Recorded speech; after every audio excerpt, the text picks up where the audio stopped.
Picture this.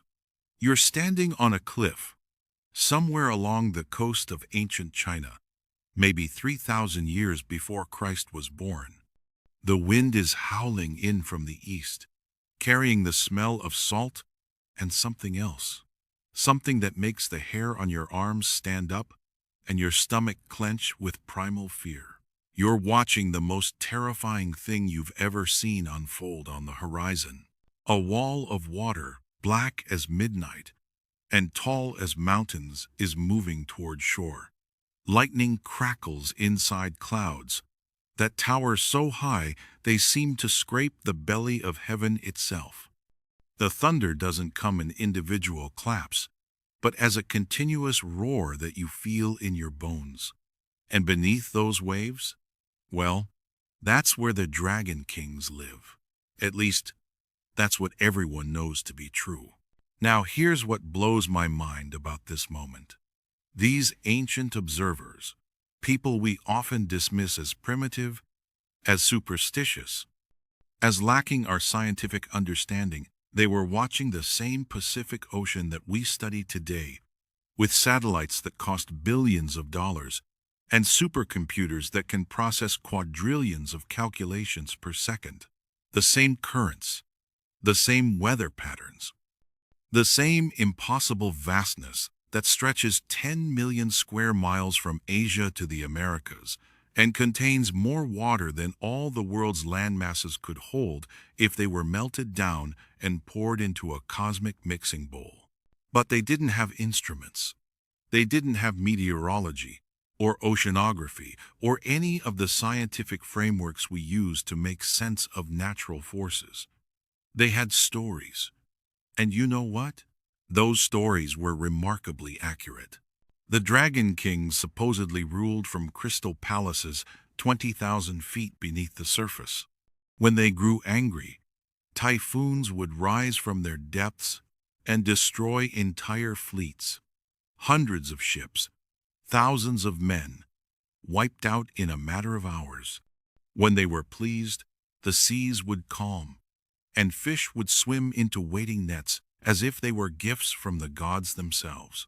When they were curious, strange lights would dance beneath the waves, and sailors would report seeing creatures the size of islands moving in the depths. It sounds like mythology, right? Pure fantasy born from ignorance and fear. Except, here's the thing. These same people were carving observations onto oracle bones that read like the world's first oceanographic reports. They noticed how certain winds preceded storms, not just any winds, but specific patterns of pressure and humidity that modern meteorologists use to predict typhoons.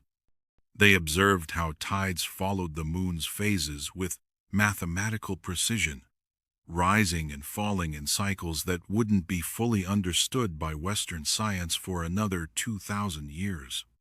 They documented how warm currents brought different species of fish, noting seasonal migrations with an accuracy that modern marine biologists would admire.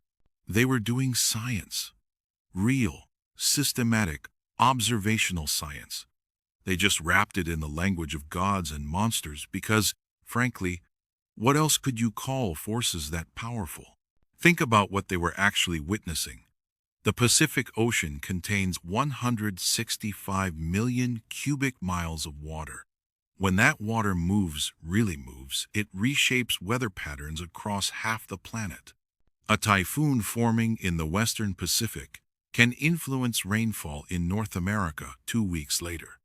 Warm water pooling near Indonesia can trigger droughts in Australia while flooding Peru. The ocean doesn't just respond to atmospheric conditions, it creates them. These ancient Chinese observers weren't watching Dragon Kings. They were watching the most complex system on Earth flex its muscles. They were witnessing the operation of a planetary machine so vast and intricate that we're still trying to understand how it works. But they understood something that we sometimes forget in our rush to measure and quantify everything. The Pacific Ocean is not just a body of water. It's a living force, that shapes every aspect of life on Earth. It breathes, it pulses, it responds to changes with the sensitivity of a living organism. And sometimes, just sometimes, it seems to watch us back. The oracle bone inscriptions from the Shang dynasty, dating back to 1600 before Christ, contain detailed observations of ocean behavior that wouldn't look out of place in a modern oceanographic journal. They noted how certain cloud formations over the sea preceded specific types of storms. They tracked the movements of warm and cold water masses, describing currents that flow like rivers beneath the waves. They even documented what we now know as El Niño events, periodic changes in ocean temperature that affect weather patterns across the Pacific Basin. These observations were wrapped in religious language because that was the framework available to them. The Dragon Kings weren't metaphors. They were the best explanation available for forces that could move mountains of water, reshape coastlines, and determine whether entire civilizations would feast or starve, based on the fish that swam into their nets. And then something extraordinary happened.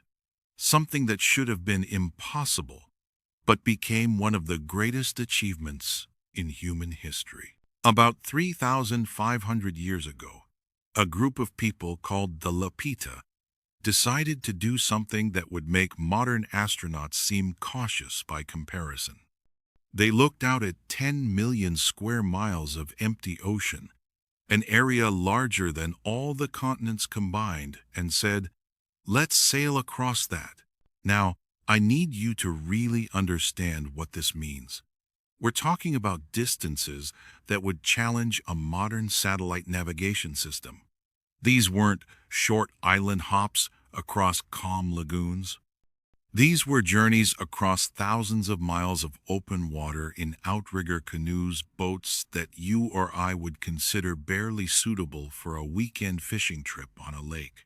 The Pacific Ocean between New Guinea and Samoa contained some of the deepest water on Earth, trenches that plunge 7 miles straight down, currents that can carry a small boat hundreds of miles off course in a matter of days, weather systems that can generate waves tall enough to sink modern cargo ships, and the Lapita people crossed this ocean in boats made of wood and rope, carrying their families, their animals, their entire civilizations in vessels that were maybe 60 feet long.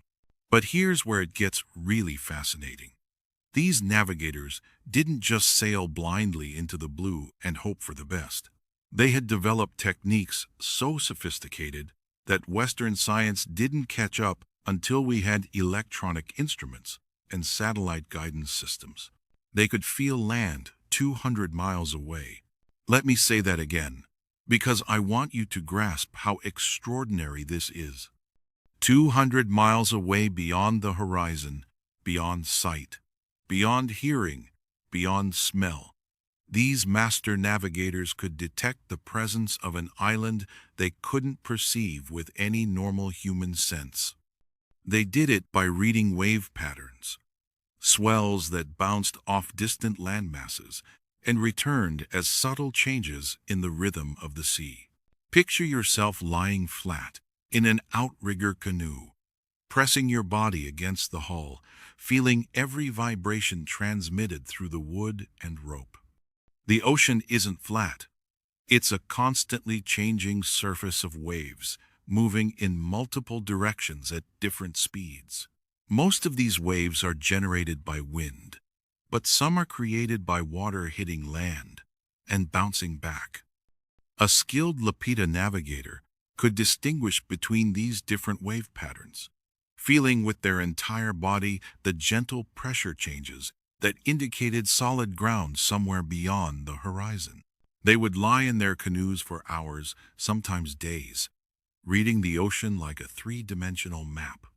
A swell from the northeast might indicate land in that direction. A cross-wave pattern could reveal an island chain stretching north to south. Changes in water color, temperature, and even taste could provide clues about currents, depth, and proximity to land. Imagine having that sensitivity. You're floating on an ocean that looks identical in every direction, endless blue stretching to infinity, and you can feel invisible islands calling to you through the waves themselves. It's like being blind but able to navigate by feeling the echoes of sound waves bouncing off distant objects, except you're doing it with water instead of air.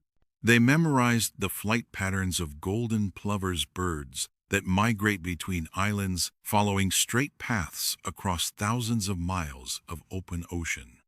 These birds are living compasses, and the Lapita navigators learned to read their behavior like GPS signals. A flock flying northeast in the morning might indicate land in that direction. Birds returning from the west in the evening suggested islands they had visited during the day. On moonless nights, when the stars were hidden by clouds and normal navigation was impossible, they navigated by underwater lightning. Bioluminescent plankton, microscopic organisms that produce light when disturbed, would illuminate the wakes of distant islands, creating phosphorescent trails that pointed toward land like nature's own navigation beacons. Think about that for a moment. They were using living light produced by creatures smaller than pinheads to navigate across the largest ocean on Earth. The wake of an island, the turbulence created when currents hit land, would disturb plankton for miles downstream, creating a glowing trail that skilled navigators could follow, like breadcrumbs leading to safety. We're talking about a level of environmental awareness that borders on the supernatural. These weren't lucky accidents or random wandering followed by miraculous discoveries. This was systematic exploration of the world's largest ocean, using techniques that required generations to perfect, knowledge that was passed down through families and refined over centuries. The Lapita navigators also used stick charts, frameworks made of palm ribs that represented wave patterns around specific island groups. These charts weren't maps in the conventional sense. They were three-dimensional models of how waves behaved in particular regions. A navigator could study a stick chart and learn how swells moved around an island cluster, where they reflected off beaches, where they reinforced or canceled each other out.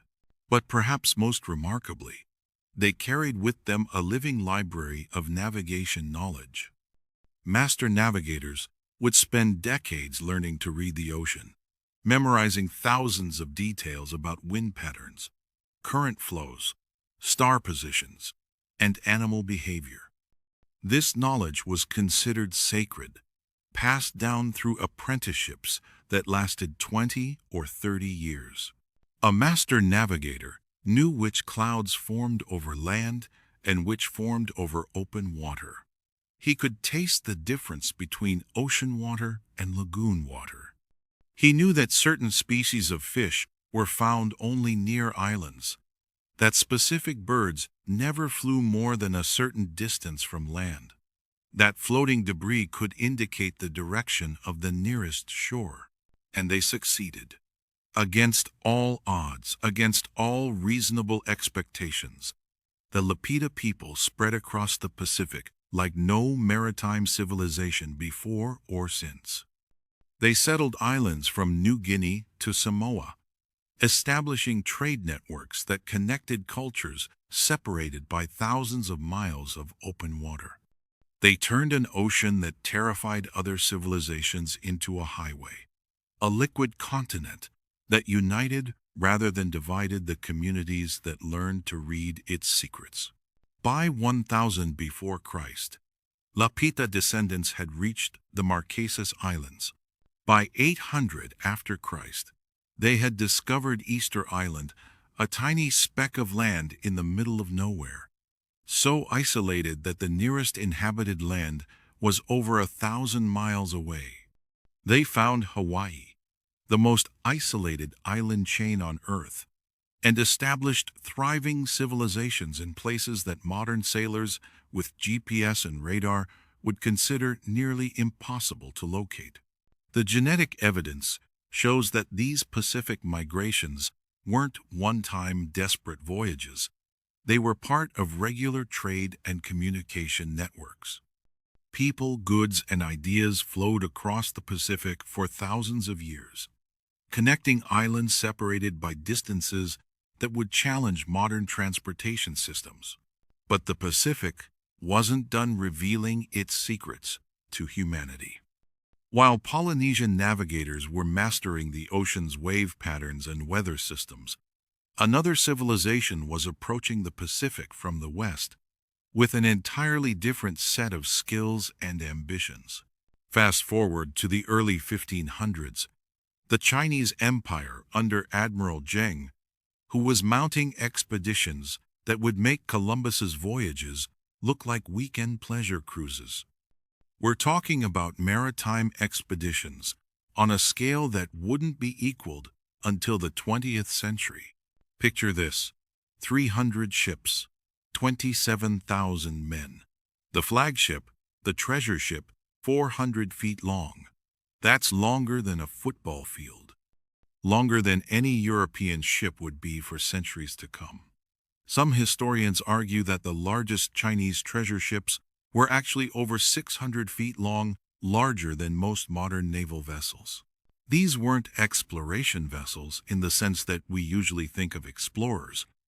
These were floating cities, carrying diplomats, soldiers, merchants, scientists, craftsmen, interpreters, and enough supplies to stay at sea for years without touching land.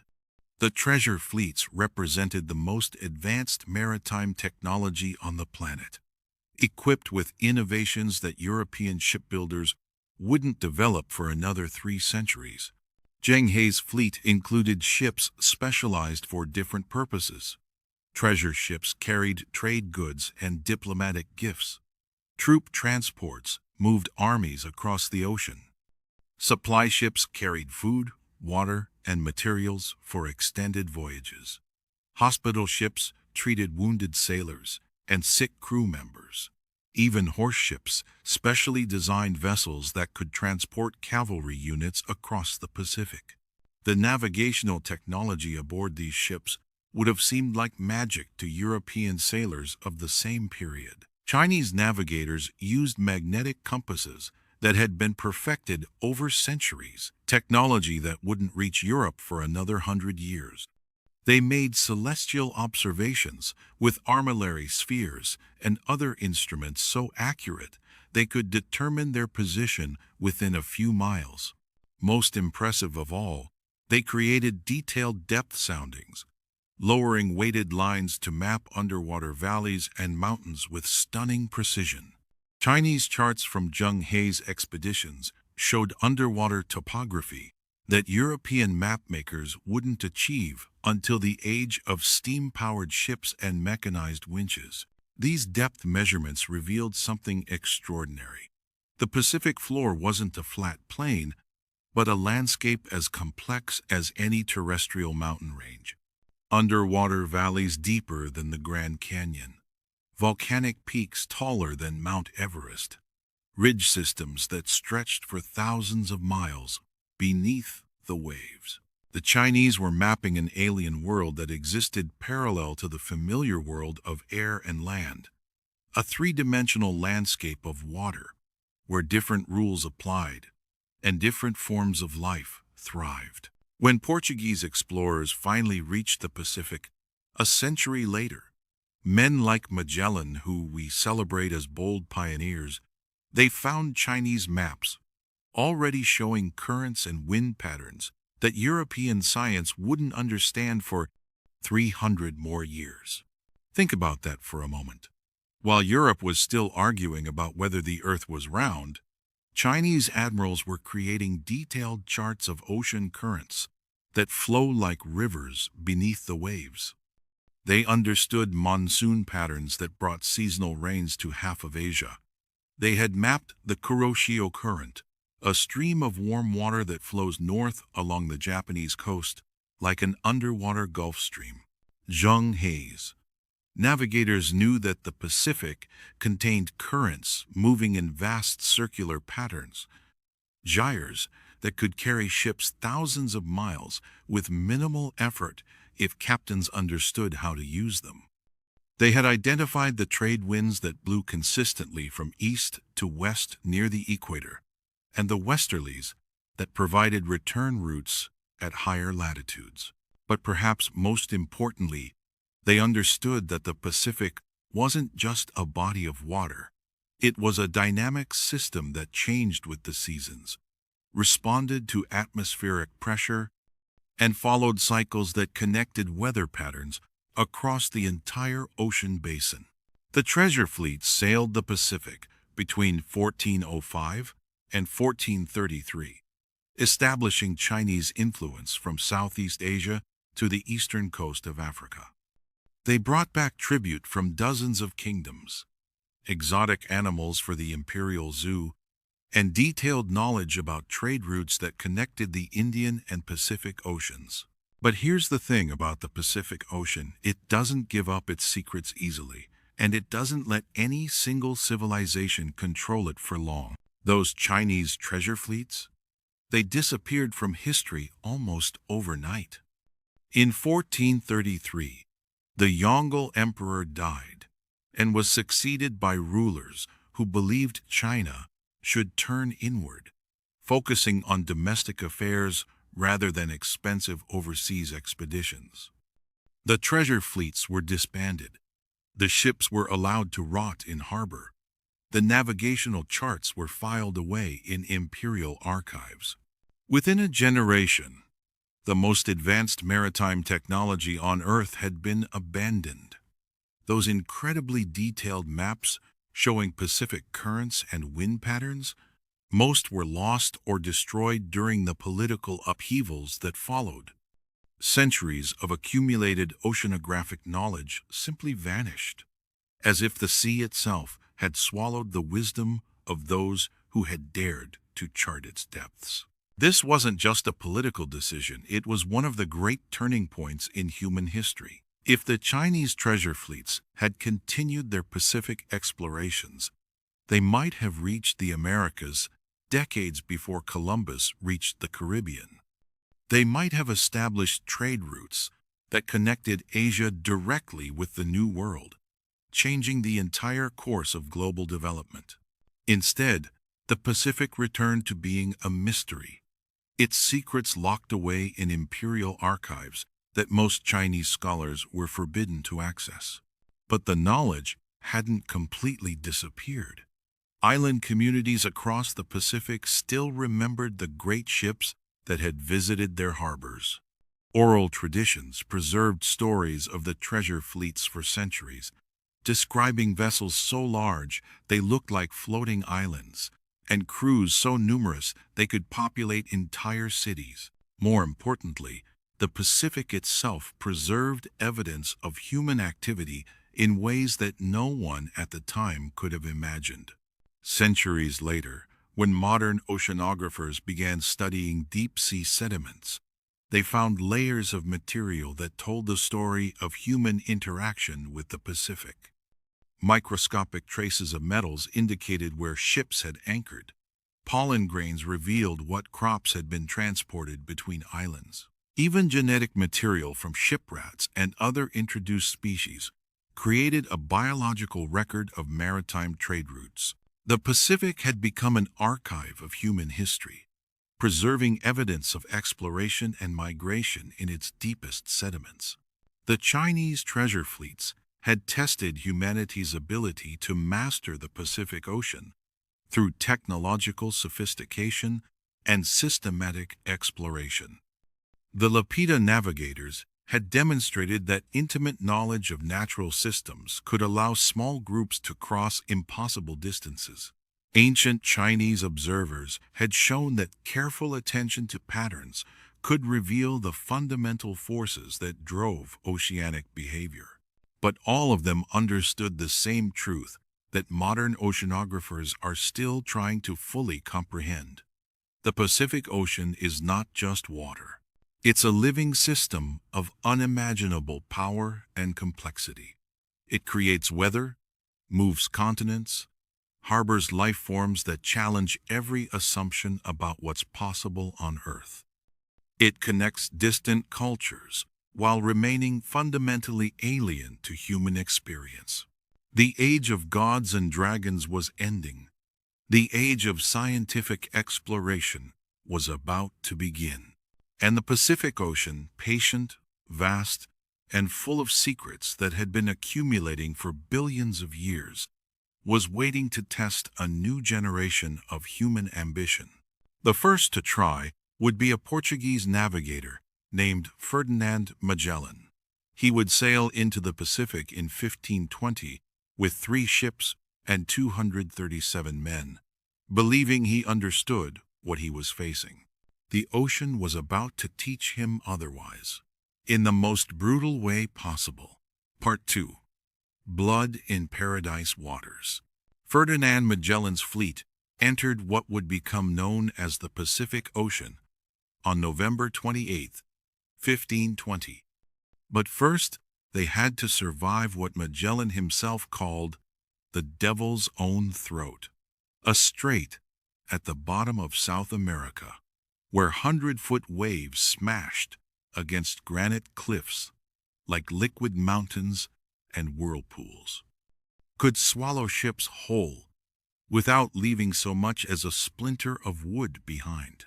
For 38 days, Magellan's men fought through that strait in conditions that would terrify modern sailors equipped with steel hulls and satellite weather forecasting.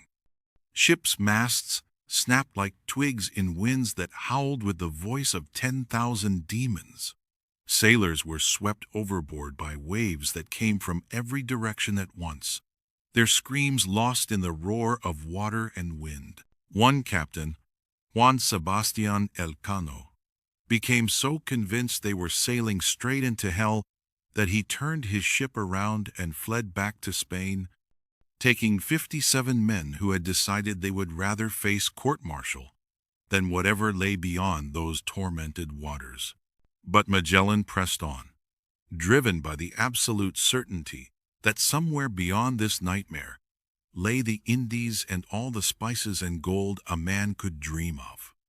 He had studied the maps, calculated the distances, convinced King Charles of Spain that the Pacific was just a modest body of water that could be crossed in a few weeks of easy sailing. When they finally broke through into open water, the contrast was so shocking that Magellan named it Mar Pacifico, the peaceful sea. It was calm, blue, almost mirror-like after the chaos they had just survived. The wind was gentle. The waves were small. It looked like a vast lake stretching to infinity. It was the greatest misnomer in the history of exploration. What Magellan didn't know, what he couldn't possibly know, was that he had just entered an ocean so vast it contained more water than all the world's continents combined. He was sailing above trenches 6 times deeper than the Grand Canyon, over volcanic ridges that could swallow entire mountain ranges, through currents that moved more water than every river on Earth flowing together. The Pacific was about to teach Magellan's crew a lesson in humility that would echo through the centuries and serve as a permanent reminder that the ocean gives up its secrets only to those who approach it with proper respect. For 98 days, they sailed west across water so empty it seemed to stretch beyond the edge of existence itself. 98 days of horizons stretching in every direction without the slightest hint of land. Their food ran out after 60 days. Their water turned green with algae and began to stink so badly that men held their noses while drinking, gagging on liquid that tasted like death but was still the only thing standing between them and dying of thirst. They ate the leather strips from the ship's rigging, first softening them in seawater for 4 or 5 days, then roasting them over coals until they were barely chewable. They ate sawdust when the leather ran out. They ate rats when they could catch them, considering themselves lucky to find fresh meat of any kind. Some men became so desperate they tried to eat their own leather boots, but the salt water had made the leather so tough it was like trying to chew rocks. Sailors started dying. First one, then 3, then 19. Their teeth fell out from scurvy, leaving bloody holes in gums that swelled until the men couldn't speak. Their skin developed black spots that spread like stains across their bodies. Some men went mad from thirst, drinking seawater until they fell into convulsions and died in agony that lasted for hours. And still, the Pacific stretched endlessly ahead of them. Now picture this from their perspective. You're on a wooden ship maybe 90 feet long, smaller than a modern yacht, surrounded by an ocean that seems to have no end. You wake up every morning hoping to see land on the horizon. Any land, even a small rock that might have fresh water. Every evening you go to sleep knowing you might not wake up, knowing that tomorrow might be the day your body finally gives up fighting. The ocean that looked so peaceful when you entered it has become a liquid desert more hostile than any wasteland on Earth. There are no landmarks, no roads, no signs of human habitation. Just water, endless water, stretching beyond imagination in every direction.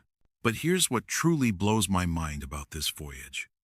Magellan and his men were the first Europeans to experience something that would later be known as the Great Pacific Gyre, a system of currents that moves in a clockwise circle larger than the continental United States.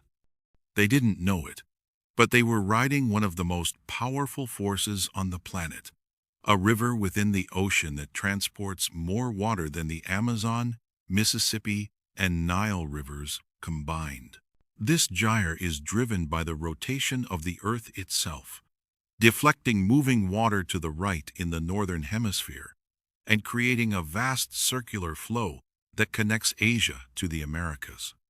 Japanese oceanographers would later name part of this system the Kuroshio, the Black Stream, because it moves so much warm water north that it appears almost black from space. The Kuroshio carries tropical heat all the way to Alaska, warming the entire west coast of North America. Without it, Seattle would have the climate of northern Canada. San Francisco would be a frozen port that could only operate in summer. The entire Pacific Northwest would be a barren wasteland covered in ice for most of the year. Magellan's ships were surfing on this current, pushed along by forces they couldn't see or understand. In a sense, the Pacific wasn't trying to kill them. It was actually helping them, carrying them across distances that would have been impossible to cover using wind power alone. But help from an ocean the size of the Pacific can feel an awful lot like cosmic indifference. When you're starving and dying of thirst, it doesn't matter that invisible currents are pushing you in the right direction. All you know is that you're trapped on a wooden prison surrounded by water you can't drink, food you can't catch, and a horizon that never changes. The psychological impact was as devastating as the physical hardship. These men had grown up believing the world was smaller, more manageable, more comprehensible than it actually was. The Pacific was showing them that Earth contained spaces so vast they challenged human sanity, distances so great they made individual human lives seem insignificant. Some of the sailors began to believe they had sailed off the edge of the world into some kind of purgatory where they would drift forever, neither alive nor dead, surrounded by water they could never drink and land they could never reach. Finally, mercifully, they spotted land, Guam. After 98 days of hell, they had crossed the largest ocean on Earth in wooden ships, powered by wind and human desperation. But Magellan's problems were just beginning. The Pacific had shown him its vastness. Now, it was about to show him its complexity. The islanders of Guam had never seen European ships before, but they had centuries of experience dealing with visitors who arrived from the ocean. They approached Magellan's vessels in swift outrigger canoes, offering trade and assistance. What happened next was a collision between two completely different understandings of ocean navigation and island hospitality.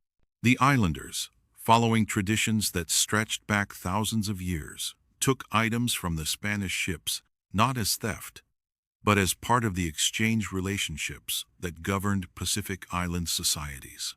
Magellan, starving and desperate, interpreted this as piracy. He responded with violence that shocked the islanders and established a pattern of European interaction with Pacific peoples that would continue for centuries. Cannons fired into villages. Men, women, and children killed for taking items that Europeans hadn't clearly indicated were not available for exchange. The Pacific Ocean had witnessed thousands of years of peaceful contact between island societies. It was about to become a theater for conflicts driven by misunderstanding, greed, and the kind of cultural blindness that comes from believing your own way of seeing the world is the only correct one. Magellan continued west from Guam, reaching the Philippines, where he became involved in local political conflicts that had nothing to do with his search for spices and gold. On April 27, 1521, he was killed in a battle with islanders, led by a chief named Lapu-Lapu. The great navigator who had given the Pacific its name died in shallow water on a tropical beach, killed not by the ocean's vastness or the hardships of exploration, but by the simple human violence that follows wherever ambition meets incomprehension. But Magellan's death wasn't the end of Pacific exploration. If anything, it was the beginning of an age when the ocean would become a highway for the most lucrative trade route in human history. Spanish treasure fleets began crossing the Pacific regularly after 1565, establishing what became known as the Manila Galleon trade. These weren't exploration voyages driven by curiosity or national glory. This was business. Pure, ruthless, get-rich-or-die business on a scale that would make modern corporations seem cautious. Every year, ships loaded with 50 million pieces of 8 worth of silver would sail from Acapulco to Manila. 50 million. That's roughly $17 billion in today's money, sailing across the Pacific in wooden ships, defended by a few dozen cannons and crews that rarely exceeded 200 men. The Spanish had discovered that Chinese merchants would pay enormous prices for American silver, while Asian goods, silk, spices, porcelain, precious stones could be sold in Mexico and Europe for profits that sometimes exceeded 1,000%. The Pacific Ocean had become a money-making machine for anyone brave enough or crazy enough to sail across it. But the Pacific Ocean doesn't care about human ambition, and it had its own ideas about Spanish plans for oceanic commerce. The galleons followed currents that Spanish navigators only dimly understood. They rode the North Pacific gyre that had carried Magellan, but in the opposite direction. Ships would sail west with the trade winds, pushed by atmospheric forces that blew consistently from the Americas toward Asia. Then they would return on northern currents that brought them back to California through routes that took advantage of the Pacific's circular flow. It was a figure-8 pattern that worked with the ocean's natural circulation, but Spanish captains didn't really understand why it worked. They followed routes that had been discovered through trial and error, often terrible error that cost ships and lives.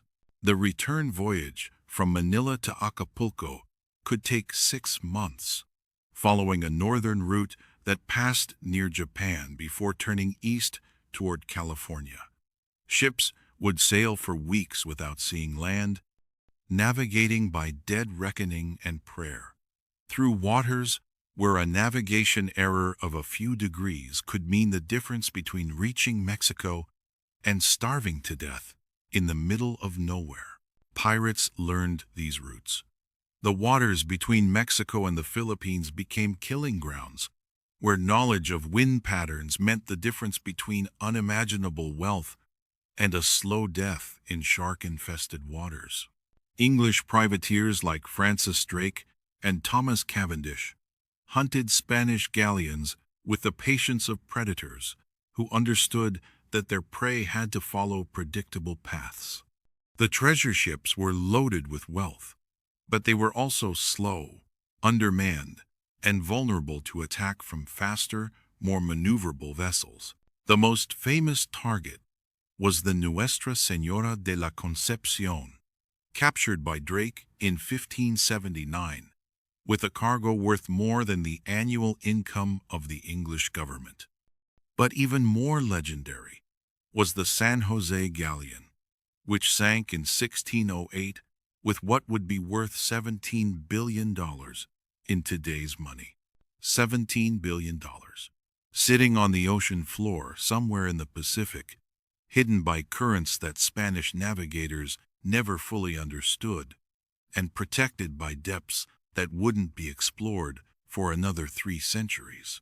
The location of the San Jose remains one of the great unsolved mysteries of Pacific exploration.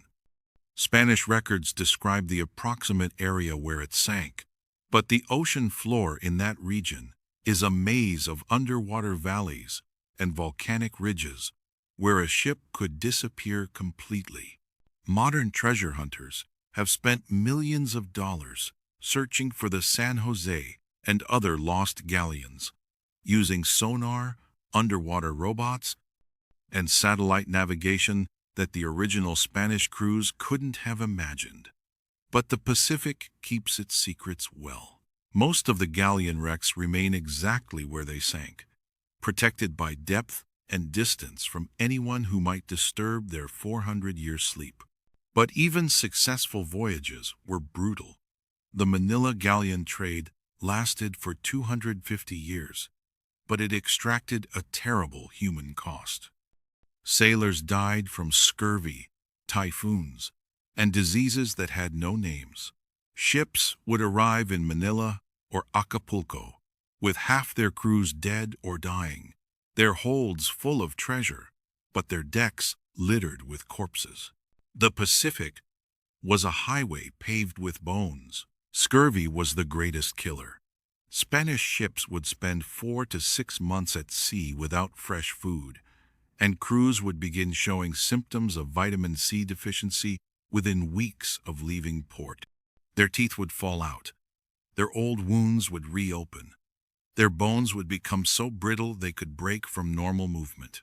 By the time a galleon reached its destination, the surviving crew members were often too weak to unload the cargo they had spent months protecting. Local authorities would have to send work gangs aboard the ships to carry out treasure that the original sailors could no longer lift. Typhoons were another constant threat. The Pacific generates the most powerful storms on Earth, cyclones that can create waves 100 feet tall, and winds that exceed 200 miles per hour. Spanish galleons, designed for Atlantic conditions, were no match for Pacific weather at its worst.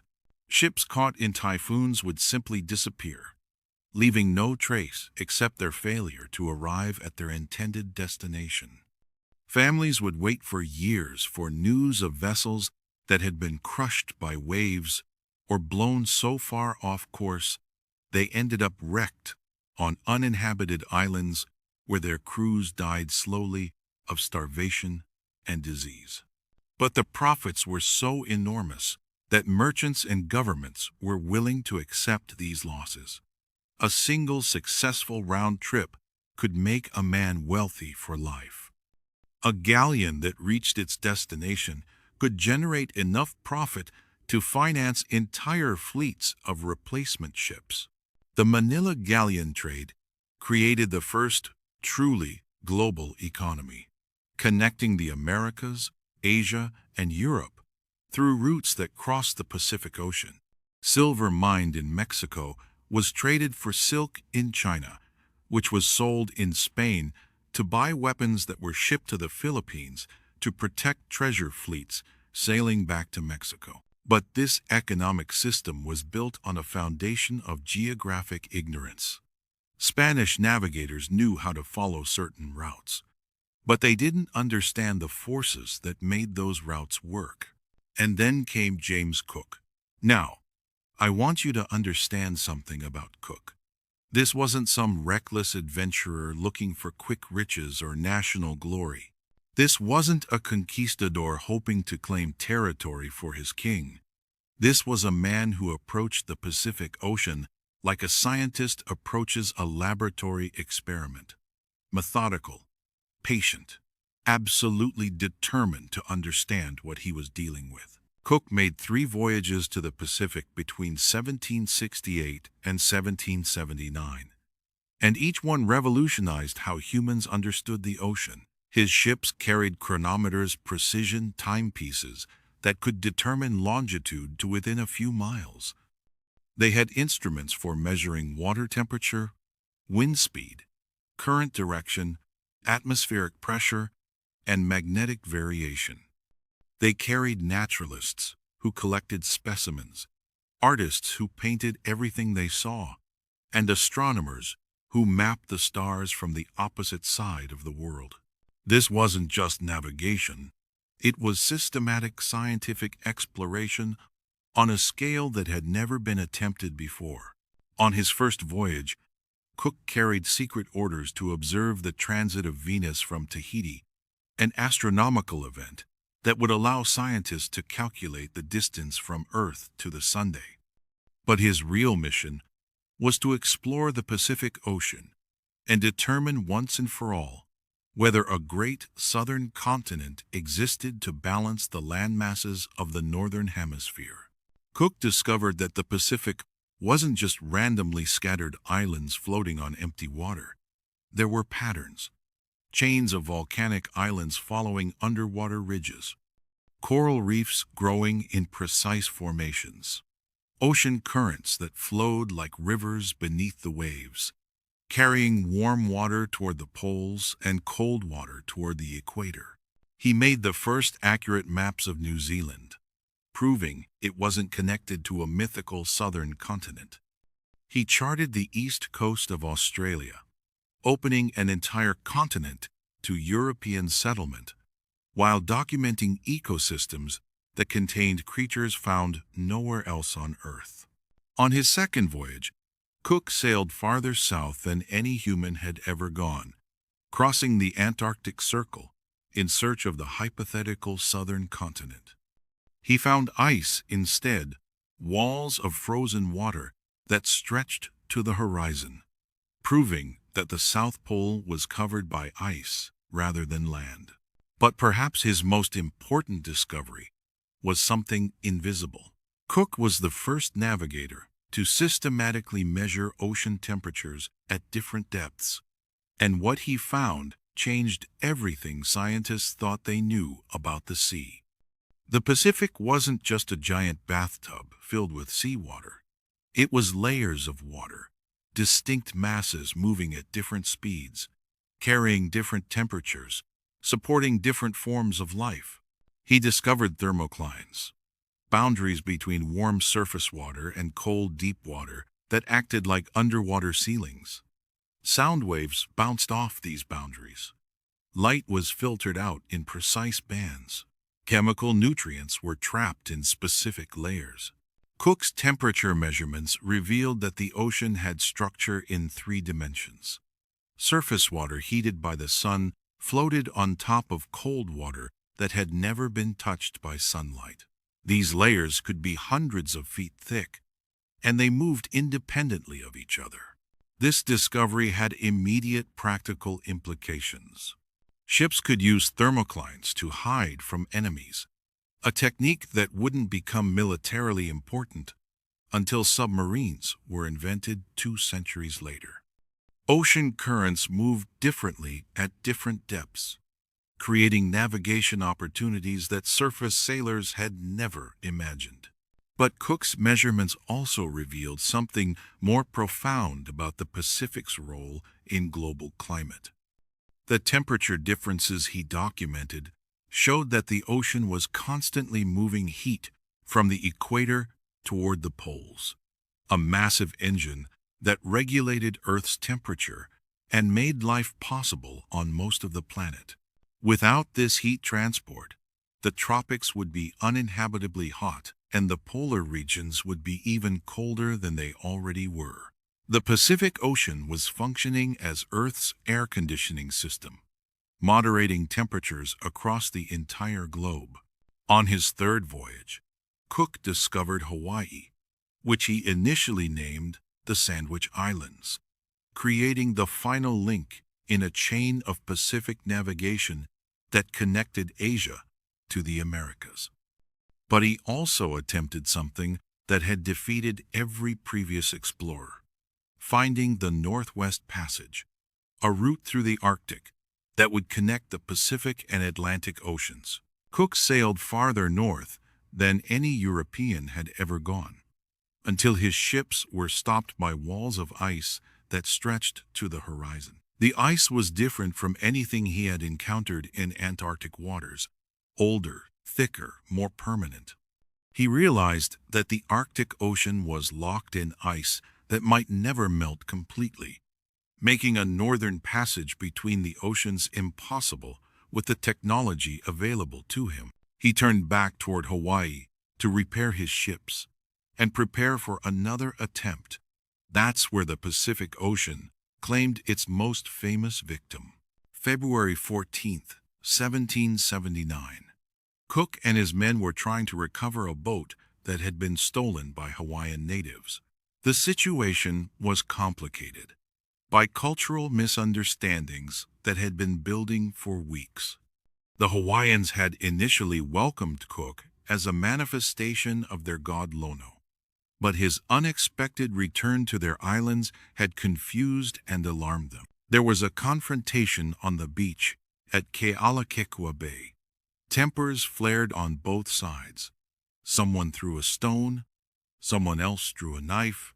In the chaos that followed, Cook was stabbed through the heart and died in the surf, his blood mixing with Pacific water he had spent 11 years studying. James Cook, the man who had mapped more of the Pacific than any human in history, who had revealed its temperature, structure, and current patterns, who had proven that systematic scientific observation could unlock the ocean's secrets, was killed not by storm or shipwreck, but by the simple human violence that follows wherever different cultures meet and fail to understand each other. His body was carried away by waves he had spent his career measuring and charting. The Pacific had claimed the greatest navigator of the age of sail. But Cook's death wasn't the end of Pacific exploration. It was just the beginning of something far more systematic and comprehensive than anything that had come before. His charts and measurements had proven that the Pacific could be understood, mapped, predicted. All it would take was better instruments, bigger ships, and the kind of systematic scientific approach that Cook had pioneered. Cook's legacy lived on in the detailed records he had kept, the maps he had drawn, and the scientific methods he had established for ocean exploration. His voyages had shown that the Pacific wasn't just a barrier to cross or a source of treasure to exploit. It was a complex system that could be studied, understood, and eventually mastered through careful observation and measurement. The Royal Navy would use Cook's charts for decades, refining and expanding them with each voyage. His temperature measurements became the foundation for understanding ocean circulation. His mapping techniques were adopted by navies around the world. More importantly, Cook had established the principle that ocean exploration should be scientific as well as commercial. He had shown that understanding the sea's physical properties was just as valuable as finding new trade routes or sources of wealth. The age of individual heroes sailing into the unknown was ending. The age of scientific expeditions equipped with precise instruments and systematic methods was about to begin. The Pacific Ocean had tested humanity's courage with Magellan's desperate crossing. It had challenged human greed with the deadly treasure routes of the Spanish galleons. It had rewarded human curiosity with Cook's scientific discoveries. Now it was ready to reveal secrets that would make all previous knowledge seem like the first page of an encyclopedia that stretched beyond imagination. The ocean that had once been home to dragon kings and navigated by feeling wave patterns through wooden hulls was about to become a laboratory where humans would discover life forms more alien than anything mythology had ever imagined. And the Pacific patient, vast, and full of secrets that had been accumulating for billions of years, was waiting to show explorers wonders that would challenge every assumption about what was possible on Earth. Part 3. Monsters Rising from the Deep. HMS Challenger departed Portsmouth, England, on December 21, 1872, beginning what would become the most important voyage in the history of oceanography. This wasn't a treasure hunt, or a race for territory, or a desperate attempt to find new trade routes. This was pure science, an attempt to answer fundamental questions about what lay beneath the waves that had been puzzling humanity since the first sailor looked over the side of his boat and wondered what lived in the darkness below. The ship was a converted Royal Navy corvette, stripped of most of her guns, and loaded instead with equipment that must have looked like science fiction to the sailors who operated it. Steam-powered winches capable of lowering instruments to depths no human had ever imagined. Miles of piano wire, strong enough to support massive weights, yet thin enough to cut through water without excessive drag. Thermometers designed to work under crushing pressure that would collapse normal instruments like paper bags, dredges that could scrape the ocean floor from distances greater than the height of the tallest mountains.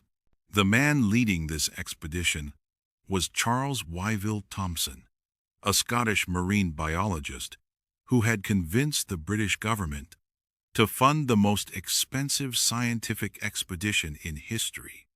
But the real hero of our story is his colleague John Murray, a geologist who understood that they weren't just exploring the Pacific Ocean.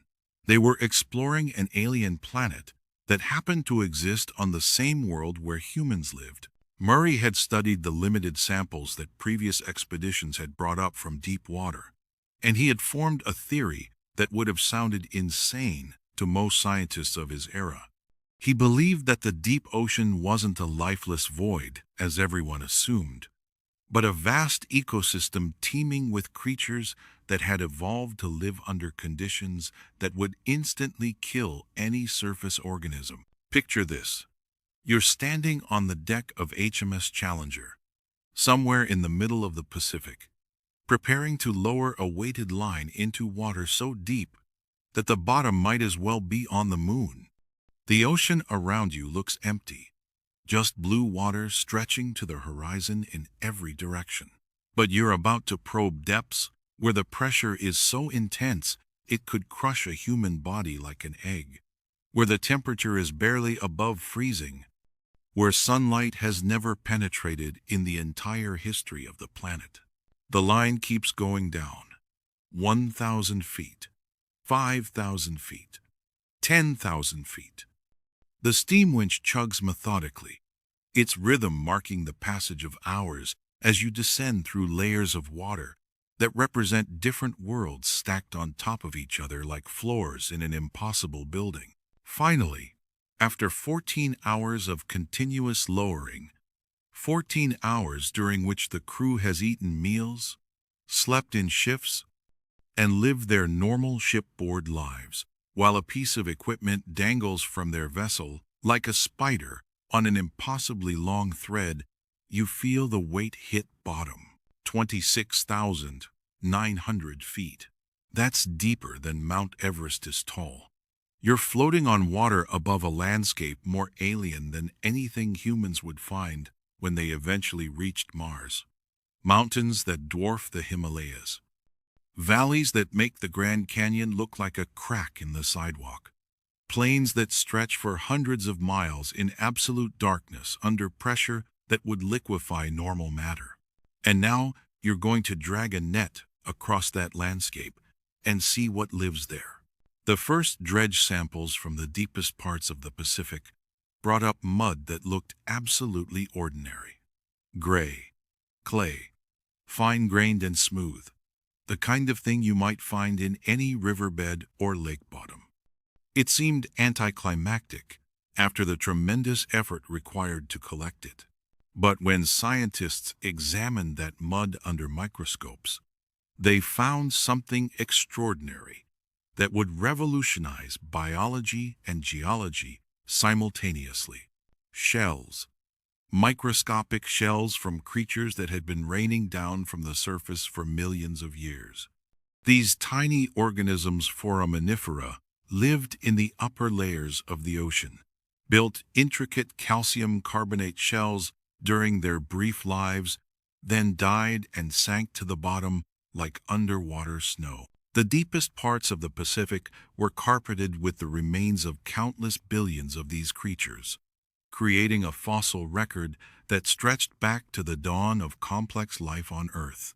Each layer of sediment represented thousands of years of this microscopic precipitation, preserving a detailed history of ocean life that could be read like the rings of an ancient tree. But that wasn't the most shocking discovery. In one historic dredge, near what we now call the Mariana Trench, they pulled up clay-containing shells that were still intact, perfect, unbroken. These weren't fossils that had been compressed and mineralized over geological time. These were the remains of creatures that had died recently and sunk to depths where the pressure exceeded 8 tons per square inch. 8 tons per square inch. That's enough pressure to crush a car like a soda can, to turn a human body into paste in milliseconds, to compress air until it becomes liquid. And yet, microscopic life was raining down from above, and somehow surviving the journey to the deepest places on Earth. Think about what that meant. Life wasn't just clinging to the thin surface layer where sunlight could support photosynthesis. It was operating throughout the entire water column, from the surface to the deepest trenches, in a three-dimensional ecosystem that extended further into the Earth than humans had ever imagined life could exist. Then came the creatures themselves. The nets brought up fish that defied every assumption about what fish should look like. Species with telescoping jaws that could unhinge like a snake's to swallow prey larger than themselves. Fish with heads that were mostly mouth, their bodies compressed into streamlined shapes that looked more like swimming weapons than living animals. Squid that could turn themselves inside out when threatened, transforming from sleek swimmers into spiky balls covered in hooks and spines. The vampire squid, despite its terrifying name, didn't suck blood. It created one of the most sophisticated defense mechanisms in nature, inverting its body to expose rows of bioluminescent photophores that created light shows designed to confuse predators. Glass sponges that built skyscrapers from silicon, creating underwater cities that filtered millions of gallons of seawater through their bodies every day. These weren't simple animals, they were living architecture, organisms that had learned to extract dissolved minerals from seawater and build structures that could last for thousands of years. The sponges created reefs in total darkness, providing habitat for countless other species that had never been seen by human eyes. Fish that lived their entire lives in these glass cities. Crustaceans that grazed on the sponges like underwater cattle. Worms that burrowed through the silicon structures, creating networks of tunnels that housed entire ecosystems. Every dredge brought up new species. Every sample contained creatures that followed completely different rules than anything that existed on land. Fish with light-producing organs arranged like constellation maps across their bodies. Crustaceans with legs so long they looked like underwater spiders, their limbs spanning distances that would allow them to walk across the roof of a house. Worms that built tubes from mineral deposits, extracted directly from seawater, creating underwater reefs that grew like coral, but in total darkness. These tube worms had no eyes, no pigmentation, no connection to the surface world. Yet they thrived in numbers that suggested the deep ocean was more productive than many terrestrial ecosystems. In 4 years of exploration, HMS Challenger discovered 4,717 new species. 4,717. Each one representing a different solution to the problem of surviving in the most extreme environment on Earth. Each one evidence that life was far more creative and adaptable than anyone had imagined. It took 23 years and 50 volumes to describe everything they found. The Challenger reports became the foundation of modern oceanography, establishing the deep sea as a legitimate field of scientific study and proving that the Pacific contained biodiversity that exceeded anything found on land. But the most shocking discovery wasn't biological. It was geological, and it would trigger international disputes that continue to this day.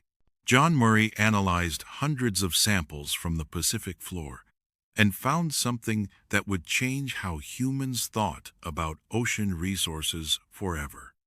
The deep sea floor was covered with potato-sized nodules containing manganese, nickel, cobalt, and rare earth metals.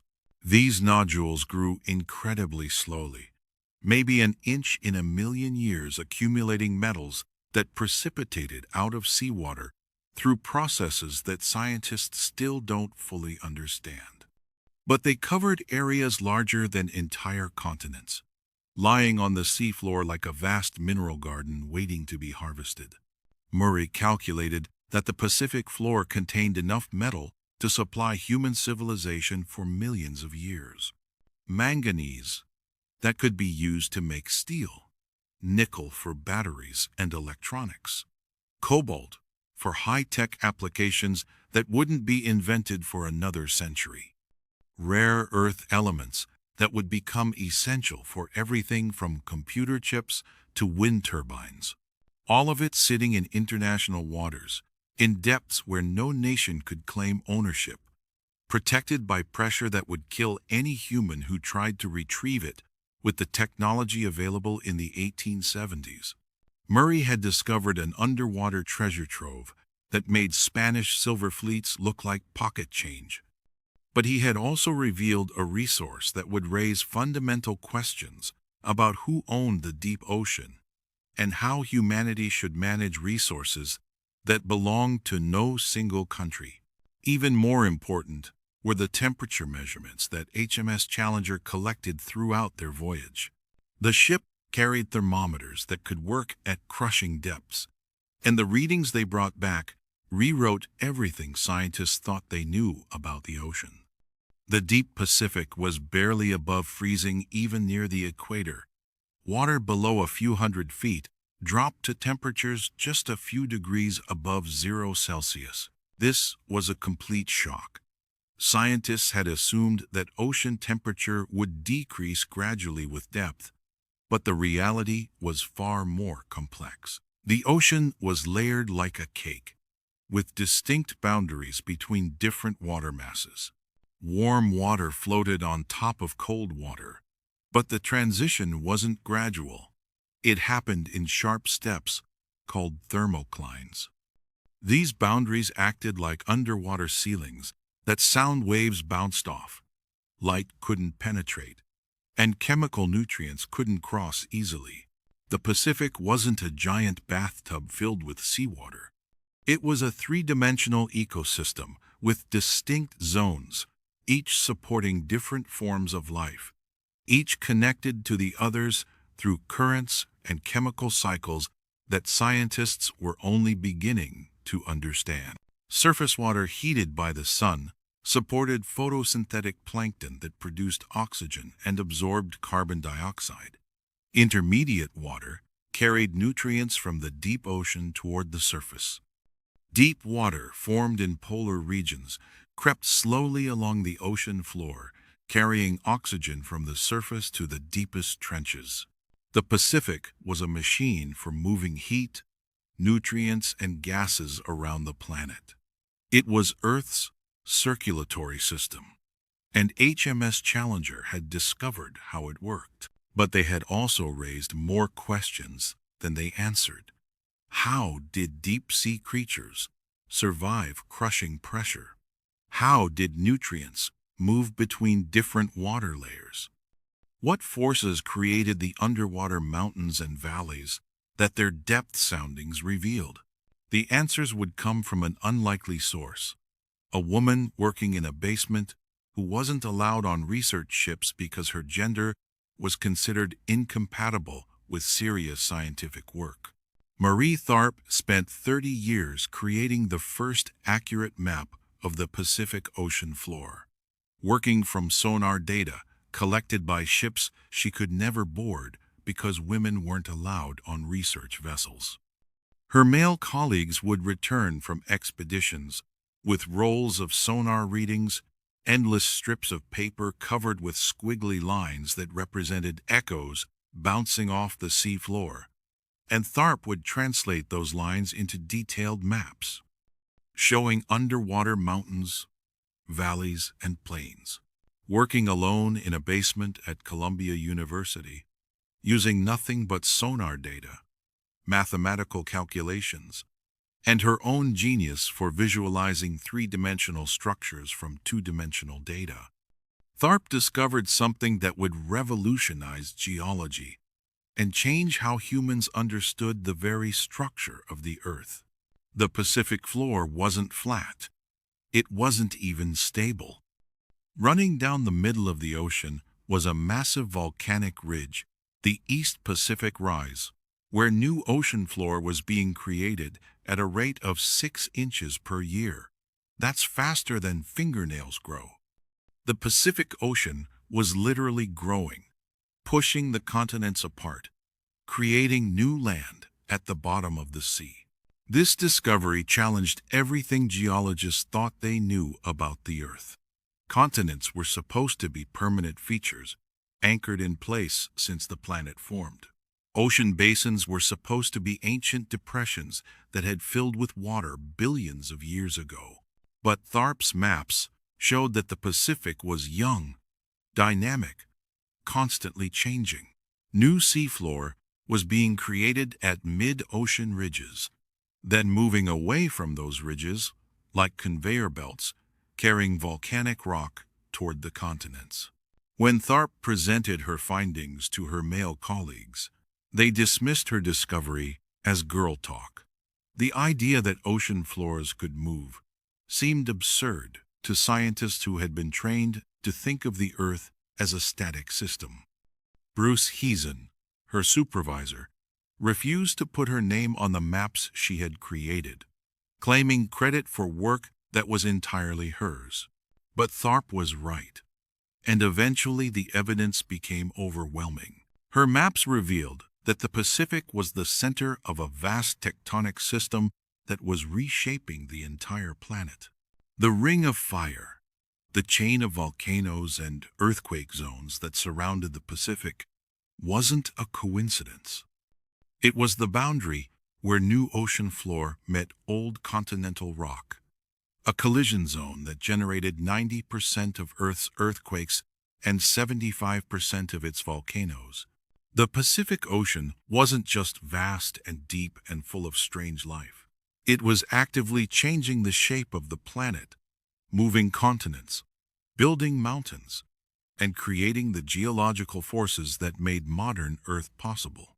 Tharp's discovery of seafloor spreading became the foundation for the theory of plate tectonics, the understanding that Earth's surface consists of moving plates that carry continents and ocean basins around the globe like passengers on a very slow train. This wasn't just abstract geology. Seafloor spreading explained why the Pacific contained so many volcanoes, why earthquakes were concentrated in specific zones, why certain types of rocks were found only in certain regions. It revealed that the Pacific was a window into the Earth's interior, a place where the planet's internal heat and energy reached the surface. And humans were about to descend into the deepest part of this dynamic system to witness geological processes that had been operating since the Earth formed. The deepest part of the Pacific, the deepest part of any ocean, is a place called Challenger Deep, located in the Mariana Trench southeast of Guam. It's 35,800 feet below the surface, deeper than Mount Everest is tall. If Mount Everest were placed at the bottom of Challenger Deep, its peak would still be more than a mile underwater. On January 23, 1960, two men climbed into a steel sphere called Trieste and descended into that abyss. Jacques Piccard, son of the balloon pioneer Auguste Piccard, and Don Walsh, a United States Navy officer, were about to become the first humans to visit the deepest place on Earth. The Trieste was essentially a balloon in reverse, a steel sphere designed to withstand crushing pressure, suspended beneath a float tank filled with gasoline that was lighter than water, but incompressible under pressure. It was a brilliant design that used the ocean's own physics to reach depths that would crush any conventional submarine. The descent took 4 hours and 48 minutes. As they sank through the Pacific's layers, the sunlight faded from brilliant blue to deep indigo to black. The temperature dropped to just above freezing. The pressure increased until it reached more than 1,100 times greater than at sea level, enough to crush a human body in milliseconds. If their sphere developed even the smallest leak, they passed through the twilight zone, where the last traces of sunlight disappeared and bioluminescent creatures created their own illumination. They descended through the midnight zone, where no surface light had ever penetrated and life existed in permanent darkness. They continued through the abyssal zone, where pressure began to affect the behavior of water itself. At 30,000 feet down, one of their portholes cracked from the pressure. Think about that for a moment. You're 6 miles beneath the surface of the ocean, surrounded by pressure that could implode your submarine like a soap bubble. And the window that separates you from instant death just developed a crack that's letting drops of water seep into your life support sphere. They had two choices: abort the mission and return to the surface, hoping the porthole would hold during the long ascent, or continue to the bottom and hope that reaching their destination would somehow be worth the risk of dying in the deepest place on Earth. They chose to continue. At 35,800 feet below the surface, at the bottom of Challenger Deep, in total darkness under pressure that defied imagination, they looked through their cracked porthole and saw something that would change biology forever. A fish, a flatfish, swimming casually across the bottom like pressure, was just another environmental factor to adapt to. like altitude or temperature or salinity.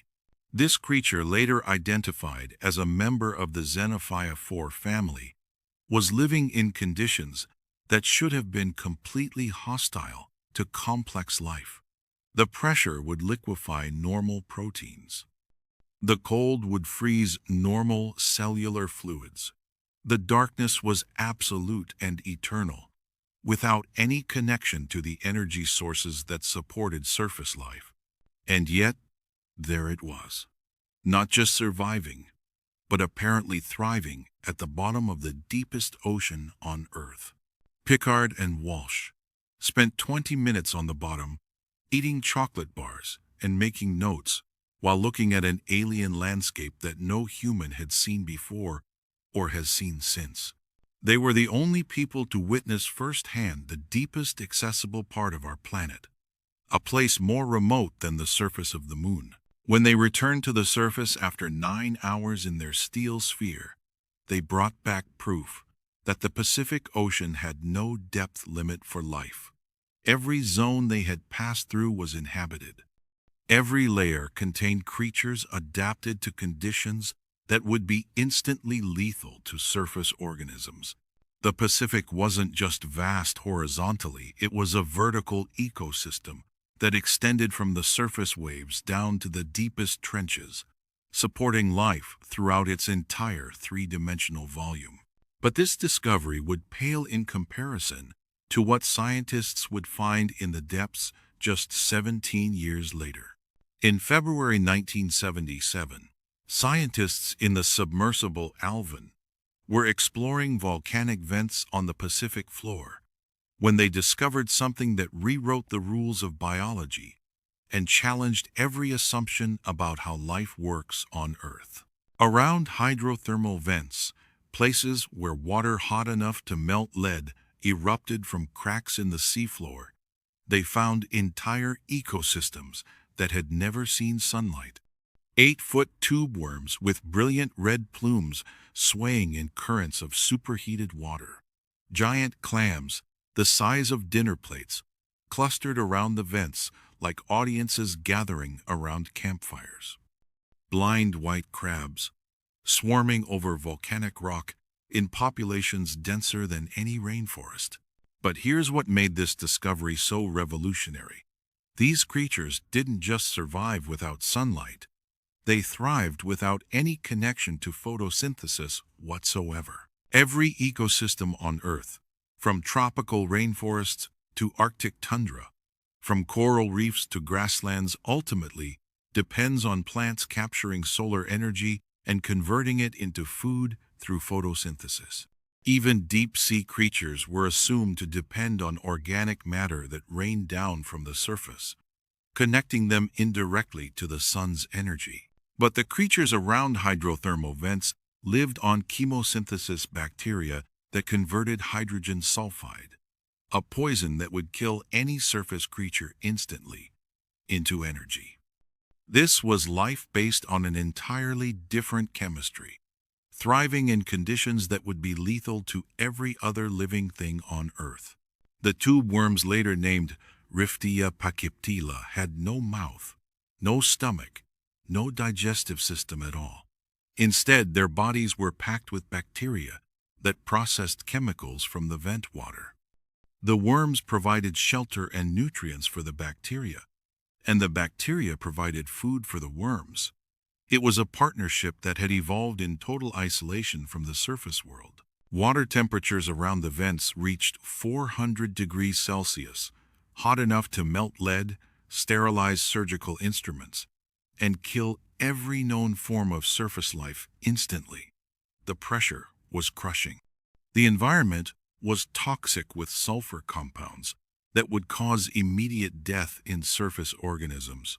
And yet, these ecosystems were more productive than tropical coral reefs, more diverse than many terrestrial environments, more densely populated than most forests. Within 5 years of that first discovery, expeditions found Pacific hydrothermal vents hosting 500 new species. Each vent was like an island of evolution, separated from other vents by miles of freezing darkness, developing unique life forms found nowhere else on Earth. The discoveries kept coming, each more extraordinary than the last. Pompeii worms that lived in water hot enough to kill most bacteria, their backs covered in heat-resistant organisms that acted like living insulation.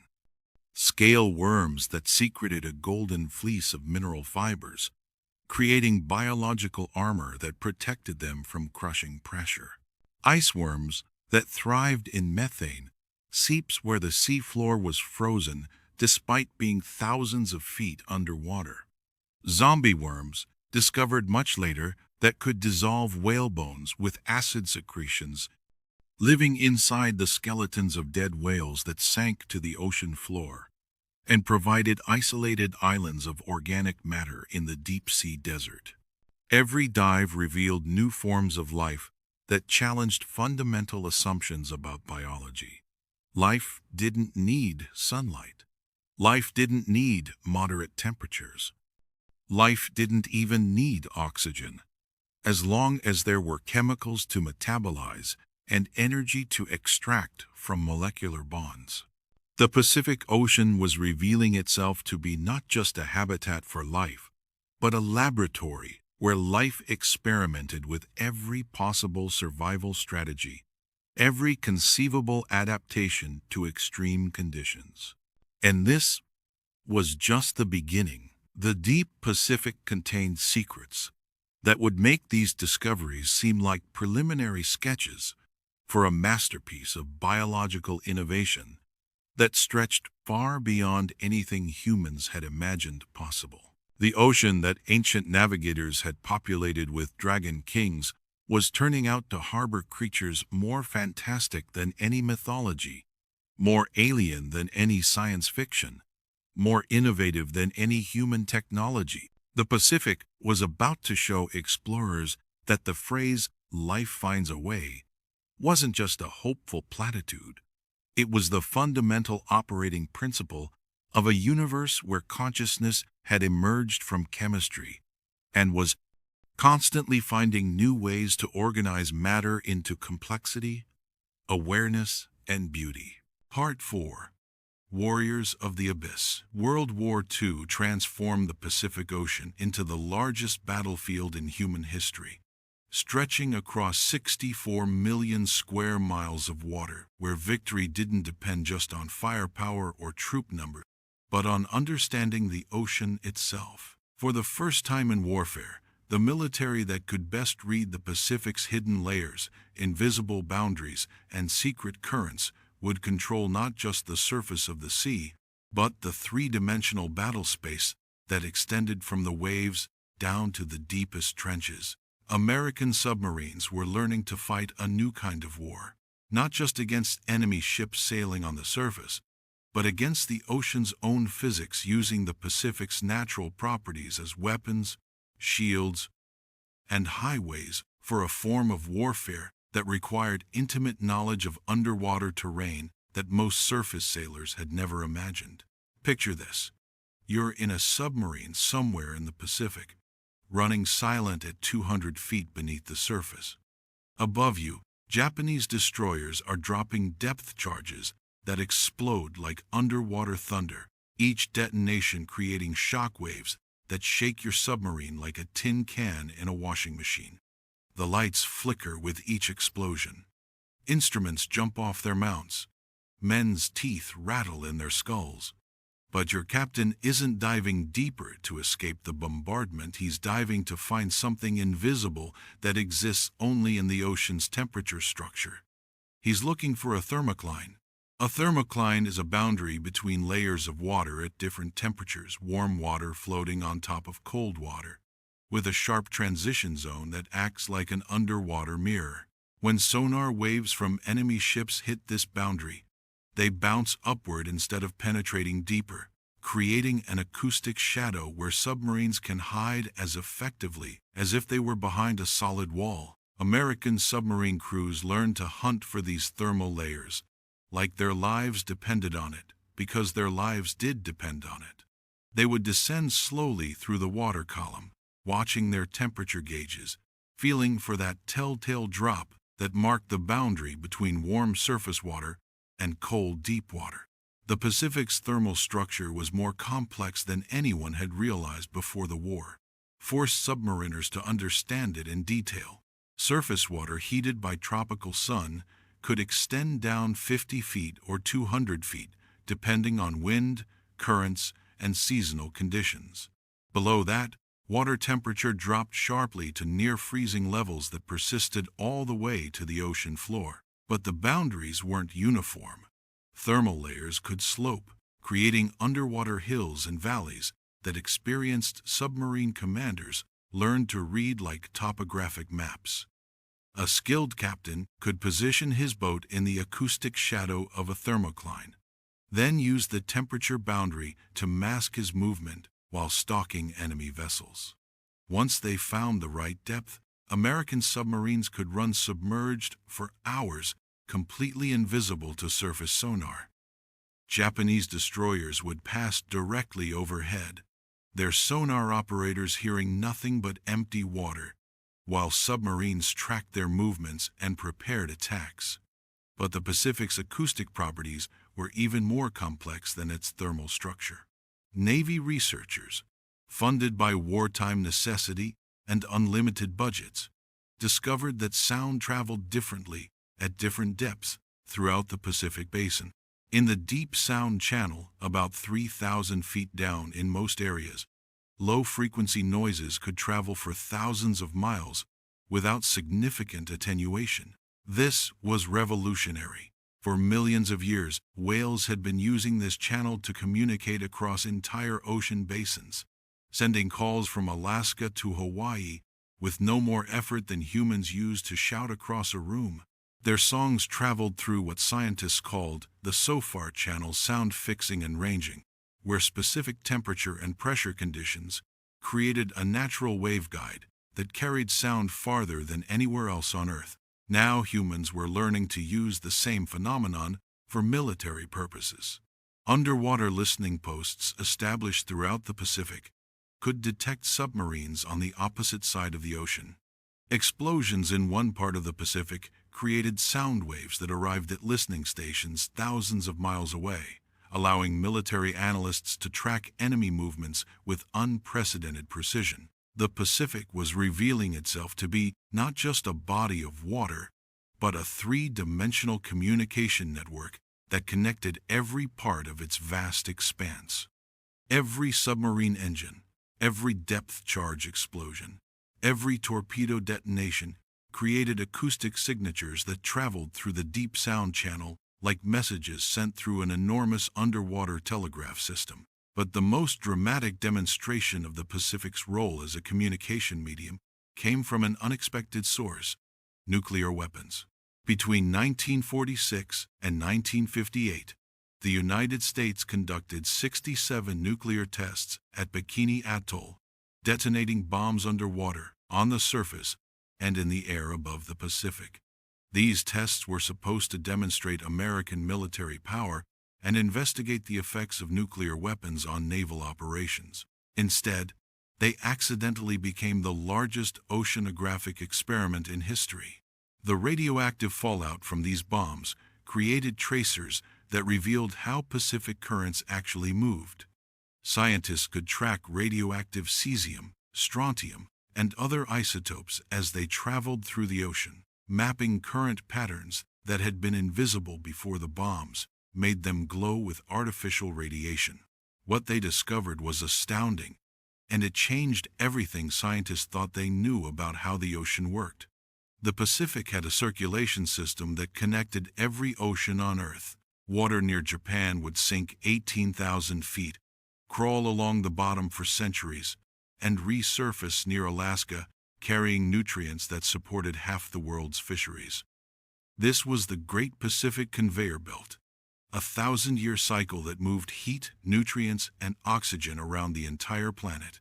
Warm surface water would flow west across the Pacific, carrying tropical heat toward Asia. When this water reached the western Pacific, some of it would cool and sink, beginning a journey that would take it completely around the Pacific Basin before returning to the surface. Cold water formed in the North Pacific would sink and flow south along the ocean floor, traveling underwater for thousands of miles before mixing with water masses from other oceans. The entire Pacific was connected in a vast circulation system that made it the heart of global ocean circulation. But the nuclear tests revealed something else that would have profound implications for the future of the planet. Radioactive contamination didn't stay where it was released. Tuna swimming through contaminated water accumulated radioactivity in their muscles, concentrating isotopes in their flesh until they became living Geiger counters. Radioactive particles fell to the ocean floor, then were consumed by bottom-dwelling creatures and passed up the food chain through fish, squid, seabirds, and marine mammals. The Pacific wasn't just a transportation system, it was a living ecosystem where everything was connected to everything else. Pollution released in one part of the ocean would eventually affect creatures thousands of miles away, carried by currents that operated on timescales ranging from weeks to centuries. This discovery would later spawn the environmental movement. But during the war, military planners were more interested in practical applications of ocean physics. If radioactive tracers could map ocean currents, they could also reveal how underwater explosions propagated through the Pacific Basin. How deep did the shock waves go? How far did they travel? Could underwater nuclear weapons create tsunamis that would devastate enemy coastlines? The answers were classified for decades, but they revealed that the Pacific Ocean was an incredibly efficient conductor of energy. Shock waves from underwater explosions could travel completely around the Pacific Basin, reflecting off distant continents and returning to their starting point hours later like echoes in a vast underwater cathedral. The ocean that had once seemed like empty space between continents was actually a complex three-dimensional medium that could amplify, focus, and redirect energy in ways that scientists were only beginning to understand. Military research during World War II had revealed that the Pacific Ocean was a machine, a vast engine for moving water, heat, chemicals, and energy around the planet. Understanding how this machine worked had become a matter of national survival. But the most dramatic demonstration of human mastery over the Pacific depths came on January 23, 1960, when Jacques Piccard and Don Walsh descended 35,800 feet into Challenger Deep aboard the Bathyscaphe Trieste. I've mentioned this dive before, but I want you to really think about what they accomplished in the context of military ocean research. The technology that made their dive possible had been developed during wartime, funded by navies that needed to understand how the deep ocean worked. The Trieste was designed by Auguste Piccard, Jacques' father, who had pioneered high-altitude balloon flights in the 1930s. But instead of rising into the thin air above Earth's surface, the Trieste was designed to sink into the crushing depths below the ocean's surface. The design was brilliant in its simplicity. A steel sphere designed to withstand incredible pressure was suspended beneath a float tank filled with gasoline. Gasoline is lighter than water but incompressible under pressure, unlike air, which would be crushed into a negligible volume at depth. To descend, they would flood ballast tanks with seawater, making the entire craft heavier than water. To ascend, they would drop iron ballast, making the craft lighter than water again. It was like a balloon that worked in reverse, using the ocean's own physics to reach depths that would crush any conventional submarine. They climbed into a steel sphere only 6 feet wide, smaller than most closets, and descended deeper than any human had ever gone. The pressure at the bottom of Challenger Deep was more than 1,100 times greater than at sea level. If their submarine had developed even a pinhole leak, they would have been crushed instantly. The descent took 4 hours and 48 minutes.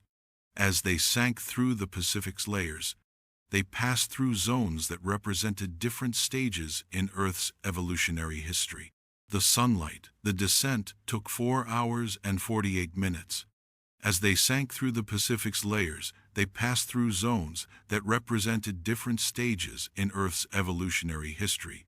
The sunlight zone, where photosynthesis had created the oxygen we breathe and supported the explosion of complex life that made all terrestrial ecosystems possible. The twilight zone, where creatures had evolved eyes larger than basketballs to collect the last traces of light filtering down from above. The midnight zone, where life existed in permanent darkness, creating its own light through biochemical processes that had no equivalent on land. At 18,000 feet, one of their portholes cracked from the pressure. Through the damaged glass, they could see water droplets forming where the ocean was trying to force its way into their life support sphere. The crack was small, but at those depths, any breach in their submarine's integrity could turn into catastrophic failure in seconds. But they continued descending. At the bottom of Challenger Deep, in the deepest place on Earth, they looked through their cracked porthole and saw something that changed biology forever. A flatfish, swimming casually across the bottom like pressure, was just another environmental factor to adapt to, like altitude or temperature or salinity. This creature was living in conditions more extreme than anything found elsewhere on Earth. The pressure would crush any surface organism instantly. The temperature was barely above freezing. The darkness was absolute and eternal, without any connection to the energy sources that supported surface life. And yet, there it was, not just surviving, but apparently thriving in an environment that represented the absolute limit of where life could exist on our planet. They spent 20 minutes on the bottom, eating chocolate bars while observing an environment more alien than the surface of Mars. The landscape around them was flat, covered in fine sediment that had been accumulating for millions of years. No plants, no coral, no obvious signs of the complex ecosystems that characterize shallow water environments. But their brief observation proved that the Pacific Ocean had no depth limit for life. Every zone they had passed through was inhabited. Every layer contained creatures adapted to conditions that would be instantly lethal to surface organisms. The Pacific wasn't just vast horizontally, it was a vertical ecosystem that extended from surface waves down to the deepest trenches, supporting life throughout its entire three-dimensional volume. When they returned to the surface after 9 hours in their steel sphere, they brought back proof that life could exist under the most extreme conditions imaginable. But this discovery was just preparation for revelations that would make Challenger Deep seem like a shallow pond. In February 1977, 17 years after Pickard and Walsh's historic dive, scientists in the submersible Alvin were exploring volcanic vents on the Pacific floor when they discovered something that revolutionized our understanding of life itself. Dr. Robert Ballard was at the controls when Alvin's lights first illuminated the most alien ecosystem on Earth. Through the submarine's tiny portholes, they saw something that should have been impossible according to everything biologists thought they knew about how life works. Around hydrothermal vents, places where water hot enough to melt lead erupted from cracks in the seafloor, lived entire ecosystems that had never seen sunlight. 8-foot tube worms swayed in currents of superheated water, their brilliant red plumes filtering nutrients from liquid that would instantly kill any surface creature. Giant clams the size of dinner plates clustered around the vents, their shells gaping open to reveal flesh that seemed to glow with an inner light. Blind white crabs swarmed over volcanic rock in populations denser than any rainforest, feeding on bacteria that thrived in conditions lethal to every other form of life. But here's what made this discovery so revolutionary. These creatures didn't just survive without sunlight. They had no connection to photosynthesis whatsoever. Every ecosystem on Earth, from tropical rainforests to Arctic tundra, from coral reefs to grasslands, ultimately depends on plants capturing solar energy and converting it into food through photosynthesis. Even deep-sea creatures had been assumed to depend on organic matter that rained down from the surface, connecting them indirectly to the sun's energy. But the creatures around hydrothermal vents lived on chemosynthesis bacteria that converted hydrogen sulfide, a deadly poison, into energy. This was life based on an entirely different chemistry, thriving in conditions that would be lethal to every other living thing on Earth. The tube worms, later named Riftia pachyptala, represented a completely new way of being alive. They had no mouth, no stomach, no digestive system at all. Instead, their bodies were packed with symbiotic bacteria that processed chemicals from the vent water. The worms provided shelter and raw materials for the bacteria, and the bacteria provided food for the worms.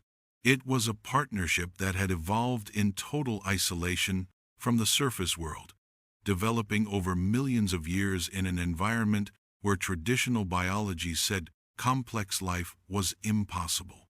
Water temperatures around the vents reached 400 degrees Celsius, hot enough to melt lead, sterilize surgical instruments, and kill every known form of surface life instantly. The pressure was crushing hundreds of times greater than at sea level. The environment was toxic, with sulfur compounds that would cause immediate death in any surface organism. And yet these ecosystems were more productive than tropical coral reefs, more diverse than many terrestrial environments, more densely populated than most forests. Within 5 years of that first discovery, expeditions found Pacific hydrothermal vents hosting 500 new species. Each vent was like an island of evolution, separated from other vents by miles of freezing darkness, developing unique life forms found nowhere else on Earth. The discoveries kept coming, each more extraordinary than the last. Pompeii worms that lived in water hot enough to kill most bacteria, their backs covered in heat-resistant organisms that acted like living insulation. Scale worms that secreted a golden fleece of mineral fibers, creating biological armor that protected them from crushing pressure and toxic chemicals. Yeti crabs that farmed bacteria on their hairy claws, cultivating their own food sources in the nutrient-poor deep sea. Ice worms that thrived in methane seeps where the seafloor was frozen despite being thousands of feet underwater, feeding on chemicals that seeped up from deep within the earth. Zombie worms discovered much later that could dissolve whale bones with acid secretions, living inside the skeletons of dead whales that sank to the ocean floor and provided isolated islands of organic matter in the deep-sea desert. Every dive revealed new forms of life that challenged fundamental assumptions about biology. Life didn't need sunlight. Life didn't need moderate temperatures. Life didn't need oxygen, as long as there were chemicals to metabolize and energy to extract from molecular bonds. Most astounding was the realization that these hydrothermal vent ecosystems weren't rare anomalies. They were extensive networks that lined the Pacific Ring of Fire.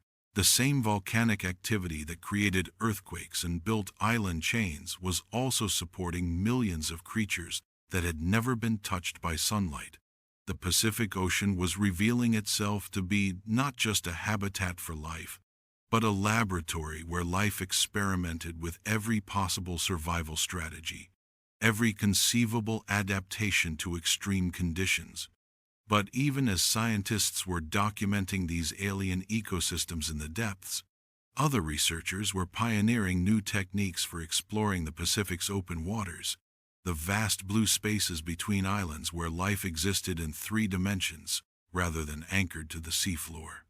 Underwater photographer David Duboulin pioneered a technique called blue water diving in 1980, jumping from boats into 10,000-foot deep water to photograph creatures that turn invisible near the surface.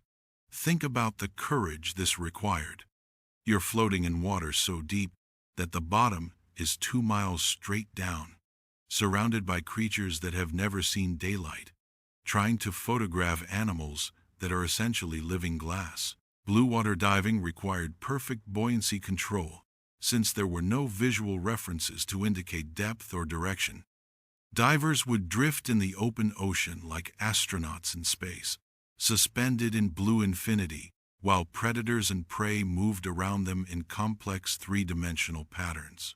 Dubilet's cameras captured siphonophores, colonies of creatures forming living strings 150 feet long, longer than blue whales. These weren't single animals but communities of specialized organisms working together like living cities. Some members provided propulsion, others captured food, others handled reproduction. They moved through the water column like transparent dragons, pulsing with waves of bioluminescent light. His photographs revealed glass squids with eyes the size of basketballs, collecting every photon of light in the eternal twilight. These creatures had evolved the largest eyes in proportion to body size of any animal on Earth, creating biological telescopes that could detect the faintest glow of bioluminescent prey or the subtle changes in light that indicated a predator approaching from above. Atolla jellyfish that created burglar alarms of bioluminescent pinwheels when attacked, summoning bigger predators to eat their attackers. Their defensive displays were like living fireworks shows, designed to create enough commotion to attract larger animals that might view the jellyfish's attacker as a more appealing meal. Vampire squid that could turn themselves inside out when threatened, transforming from sleek swimmers into spiky balls covered in hooks and photophores. Despite their fearsome name, they didn't suck blood, they fed on marine snow, the constant precipitation of organic matter that drifted down from the surface layers. These creatures lived in the Pacific's twilight zone, a layer between 600 and 3,000 feet deep, where the last traces of sunlight fade into eternal darkness. This zone contains more fish biomass than all other ocean layers combined, yet it remains almost completely unexplored because its inhabitants are nearly impossible to study using traditional methods. Dubilet's photographs proved that the open Pacific wasn't empty water between continents. It was a three-dimensional ecosystem where every cubic foot of water contained life forms more alien than anything science fiction writers had imagined. But perhaps the most remarkable discovery was how these creatures used light itself as a tool for survival. In the Pacific's midnight zone below 3,000 feet, where sunlight never penetrates, 90% of creatures produce their own light through bioluminescence. They use light for communication, hunting, defense, and mating displays that rival any terrestrial light show. Lanternfish create patterns of lights along their bodies that function like barcodes, allowing members of the same species to recognize each other in the darkness. Deep-sea anglerfish dangle luminous lures to attract prey, then swallow victims in jaws that can unhinge to accommodate meals larger than themselves. Most spectacular are the deep-sea squid with photophores arranged like spotlights along their arms. They can control each light independently, creating complex patterns that flash across their bodies like animated billboards. Some species can match the faint glow of downwelling light, making themselves invisible to predators looking up from below, a camouflage technique called counter-illumination. The Pacific's midnight zone had evolved into a living galaxy, where creatures communicated through constellations of light that had been blinking in the darkness for millions of years, creating light shows more complex and beautiful than any human technology. The Census of Marine Life, working from 2000 to 2010, attempted to catalog this hidden diversity using every available technology: remotely operated vehicles, autonomous underwater vehicles, deep-sea nets, environmental DNA sampling, and acoustic monitoring created the most comprehensive survey of Pacific biodiversity ever attempted. Their results were staggering and humbling in equal measure.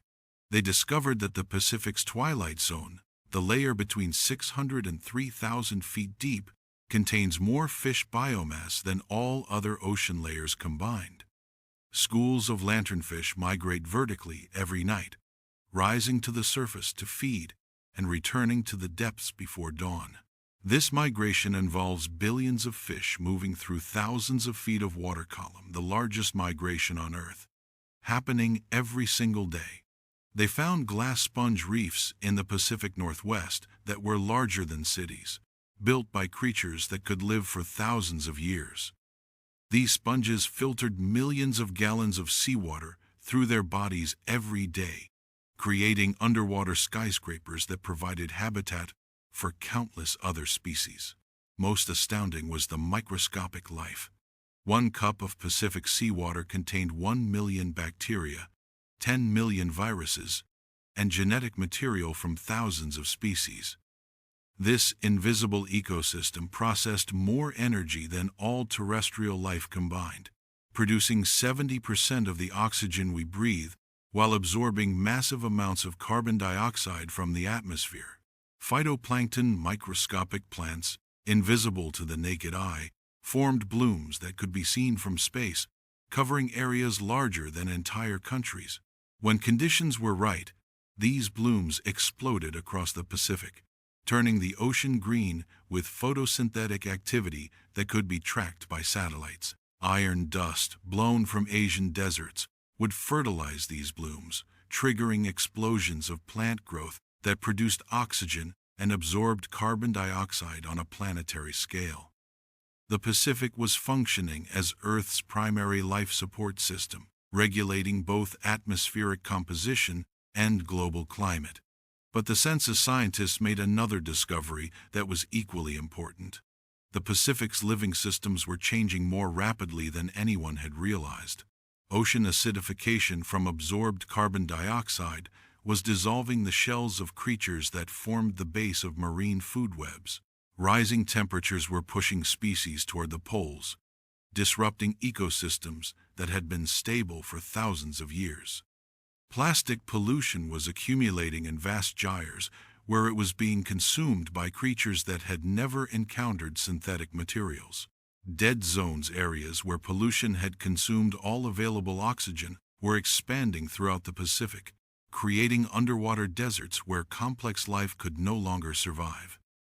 Overfishing had removed top predators from vast areas of the ocean, allowing smaller species to proliferate in ways that disrupted entire food webs. The Pacific Ocean was revealing itself to be not just a repository of incredible biodiversity, but a living system under stress from human activities that were changing its fundamental chemistry and biology. Yet, even as scientists documented these changes, they were discovering that Pacific life was more resilient and adaptable than anyone had imagined. Coral reefs were evolving heat resistance in years instead of centuries. Fish populations were developing tolerance to pollution. Marine mammals were changing their migration routes to follow shifting food sources. The same evolutionary processes that had created life around hydrothermal vents and in the deepest trenches were now helping Pacific organisms adapt to human-caused changes in their environment. The ocean that had evolved the most extreme life forms on Earth was demonstrating that life's creativity and adaptability had no limits, as long as the fundamental physical and chemical properties of seawater remained within ranges that could support biological processes. The question was whether these adaptation processes would be fast enough to keep pace with the unprecedented rate of change that human activities were bringing to the Pacific Ocean. Part 5. Gardens of Luminous Night. In February 1977, 3 scientists descended in the submersible Alvin to explore what they thought would be another barren section of the Pacific floor near the Galapagos Islands. They were investigating volcanic vents that had been detected by previous surveys, looking for geological formations that might explain how new ocean floor was created at mid-ocean ridges. Dr. Robert Ballard was at the controls when Alvin's lights first illuminated something that would fundamentally change how humans understood life on Earth. Through the submarine's tiny portholes, they saw what appeared to be an alien landscape, a garden of life, thriving around vents where water hot enough to melt lead erupted from cracks in the seafloor. 8-foot tube worms swayed in currents of superheated water like alien trees in an underwater forest, their brilliant red plumes filtering nutrients from liquid that would instantly kill any surface creature. Giant clams the size of dinner plates clustered around the vents like audiences gathering around campfires, their shells gaping open to reveal flesh that seemed to glow with bioluminescent bacteria. Blind white crabs swarmed over the volcanic rock in populations denser than any rainforest, feeding and fighting and reproducing in an ecosystem that operated according to completely different rules than anything that existed in the sunlit world above. But here's what made this discovery so revolutionary, so fundamentally important to our understanding of life in the universe. These creatures had no connection to sunlight whatsoever. Every ecosystem on Earth, from tropical rainforests that support more species per square mile than anywhere else on the planet, to Arctic tundra where life clings to existence in conditions barely above freezing, to coral reefs that build living cities from calcium carbonate extracted from seawater, ultimately depends on photosynthesis. Plants capture solar energy and convert it into food, supporting food chains that connect every living thing to the star that warms our planet. Even deep-sea creatures had been assumed to depend on organic matter that rained down from the surface, marine snow composed of dead plankton, fecal pellets, and other biological debris that connected the deep ocean indirectly to photosynthesis happening hundreds or thousands of feet above. But the creatures around hydrothermal vents lived on chemosynthesis bacteria that converted hydrogen sulfide, a poison that would kill any surface creature in minutes, into energy that could support complex ecosystems. This was life based on an entirely different chemistry, thriving in conditions that would be instantly lethal to every other living thing on Earth. The tube worms, later named Riftia pachyptala, represented a completely new way of being alive. They had no mouth, no stomach, no digestive system at all. Instead, their bodies were packed with symbiotic bacteria that processed chemicals from the vent water, converting toxic hydrogen sulfide into organic compounds that could feed the worms. It was a partnership that had evolved over millions of years in total isolation from the surface world, developing in an environment where traditional biology said complex life was impossible. The worms provided shelter, protection, and raw materials for the bacteria. The bacteria provided food, energy, and detoxification services for the worms. Water temperatures around the vents reached 400 degrees Celsius, hot enough to melt lead, sterilize surgical instruments, and destroy every known protein structure. The pressure was crushing, hundreds of times greater than at sea level, enough to compress human bodies into dense nuggets of carbon and water. The environment was toxic with sulfur compounds, heavy metals, and acidic chemicals that would cause immediate death in any surface organism. And yet these ecosystems were more productive than tropical coral reefs, more diverse than many terrestrial environments, more densely populated than most forests. The discovery overturned fundamental assumptions about the requirements for life. Scientists had believed that complex ecosystems required stable temperatures, moderate pressure, neutral pH, and ultimately, connection to solar energy. The hydrothermal vents proved that life could thrive using chemical energy alone, in conditions that seemed designed to prevent biological processes from functioning. Within 5 years of that first discovery, expeditions found Pacific hydrothermal vents hosting more than 500 new species. Each vent was like an island of evolution, separated from other vents by miles of freezing darkness, developing unique life forms found nowhere else on Earth. The Pompeii worm, Alvinella pompeiana, lived closer to the vent openings than any other complex organism, in water hot enough to kill most bacteria. Its back was covered with heat-resistant bacteria that acted like living insulation, protecting the worm from temperatures that would cook most life forms instantly. Scale worms secreted a golden fleece of mineral fibers, actual metallic threads that they extracted from seawater and wove into biological armor. These creatures were living foundries, processing raw materials from the ocean and manufacturing protective equipment that looked like medieval chainmail but functioned at the molecular level. Yeti crabs, discovered at Pacific Vents in 2005, had evolved one of the most sophisticated farming systems in the animal kingdom. Their hairy claws were covered with bacteria that they cultivated like crops, waving their arms in the chemical-rich water to provide nutrients for their bacterial gardens, then harvesting the microorganisms for food. Ice worms thrived in methane seeps, where the seafloor was frozen despite being thousands of feet underwater.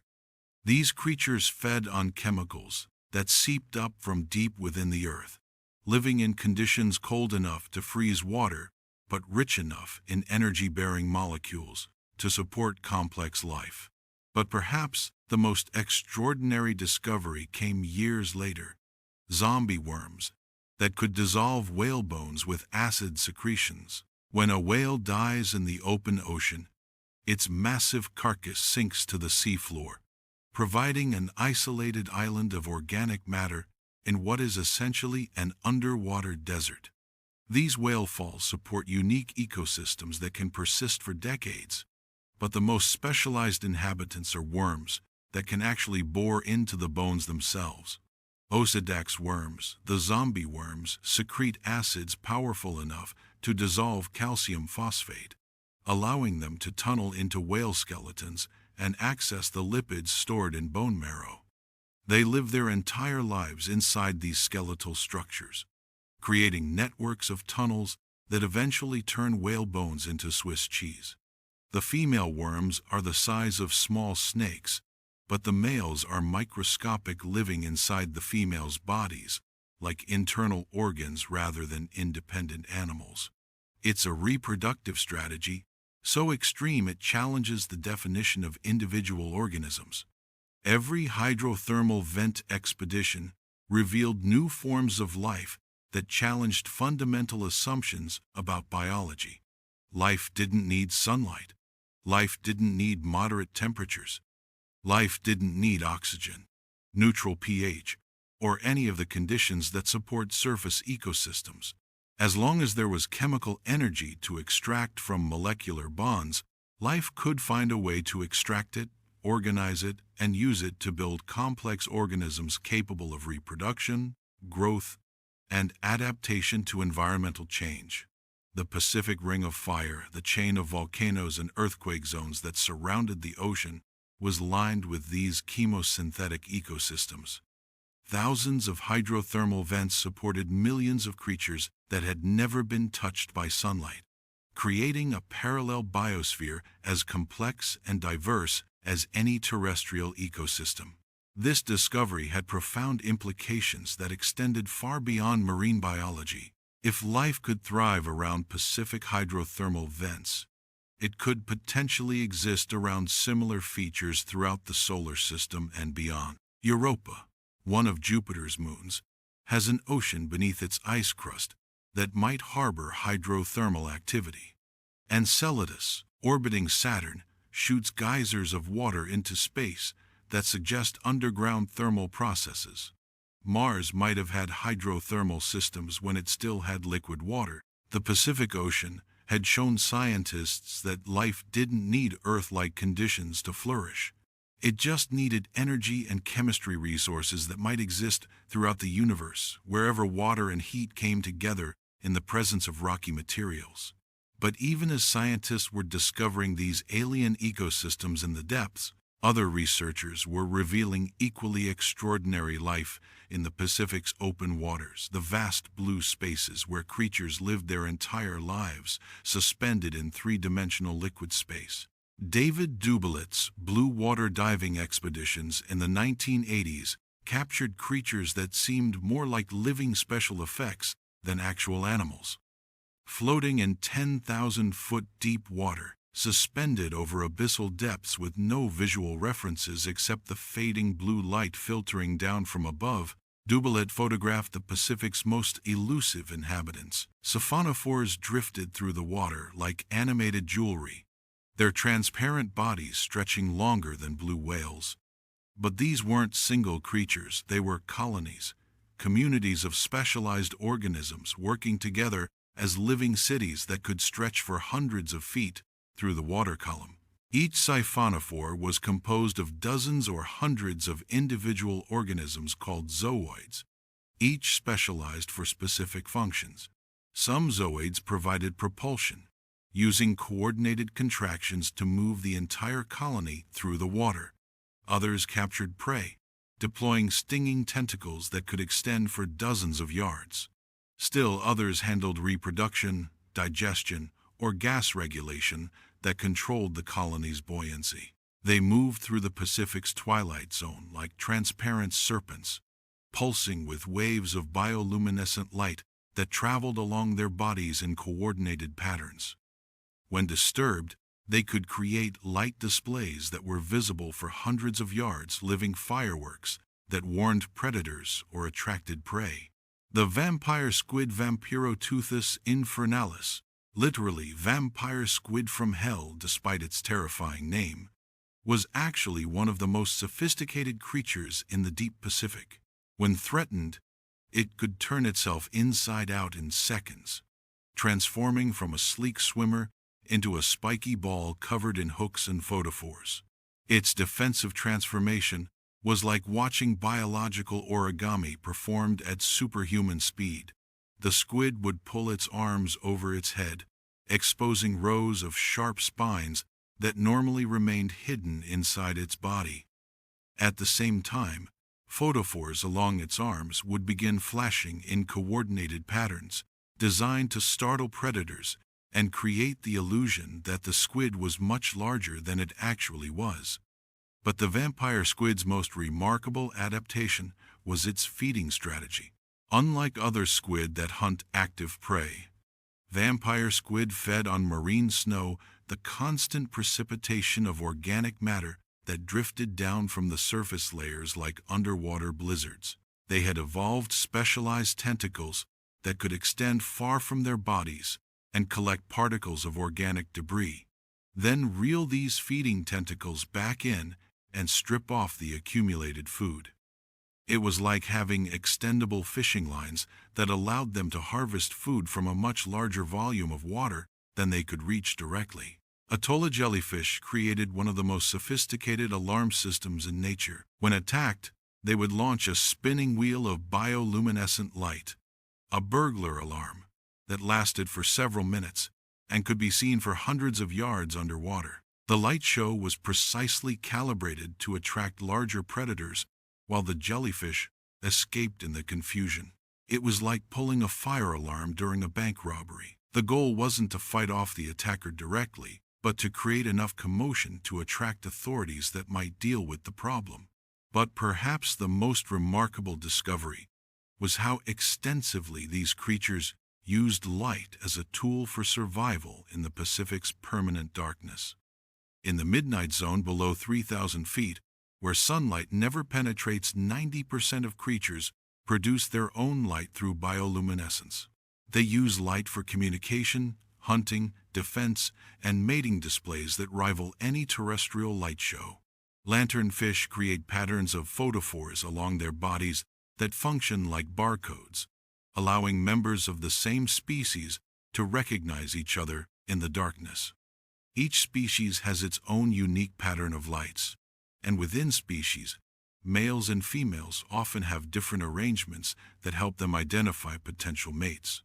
Deep-sea anglerfish have evolved some of the most sophisticated lures in the animal kingdom. They dangle luminous appendages that mimic small prey animals, complete with realistic swimming motions created by muscular contractions.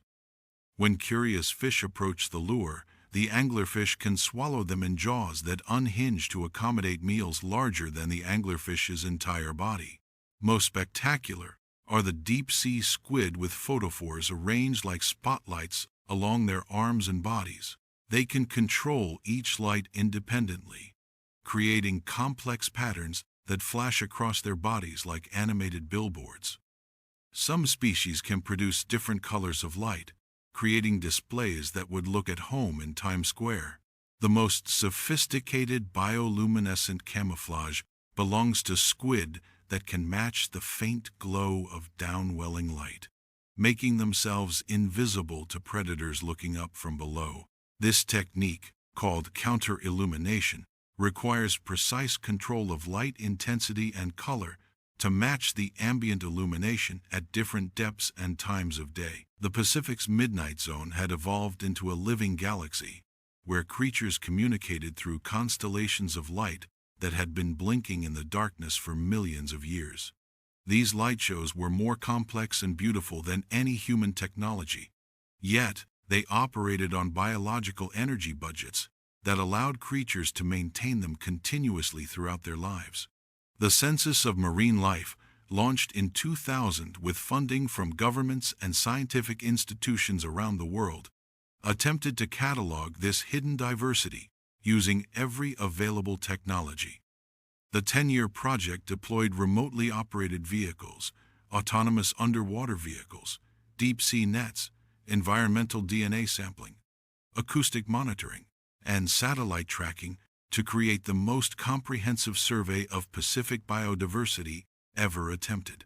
Their results were both staggering and humbling. After a decade of intensive research using the most advanced technology available, they estimated that scientists had documented less than 10% of the species living in the Pacific Ocean. They discovered that 1 cup of Pacific seawater contained 1 million bacteria, 10 million viruses, and genetic material from thousands of species. Most of these organisms had never been classified, never been studied, never even been seen.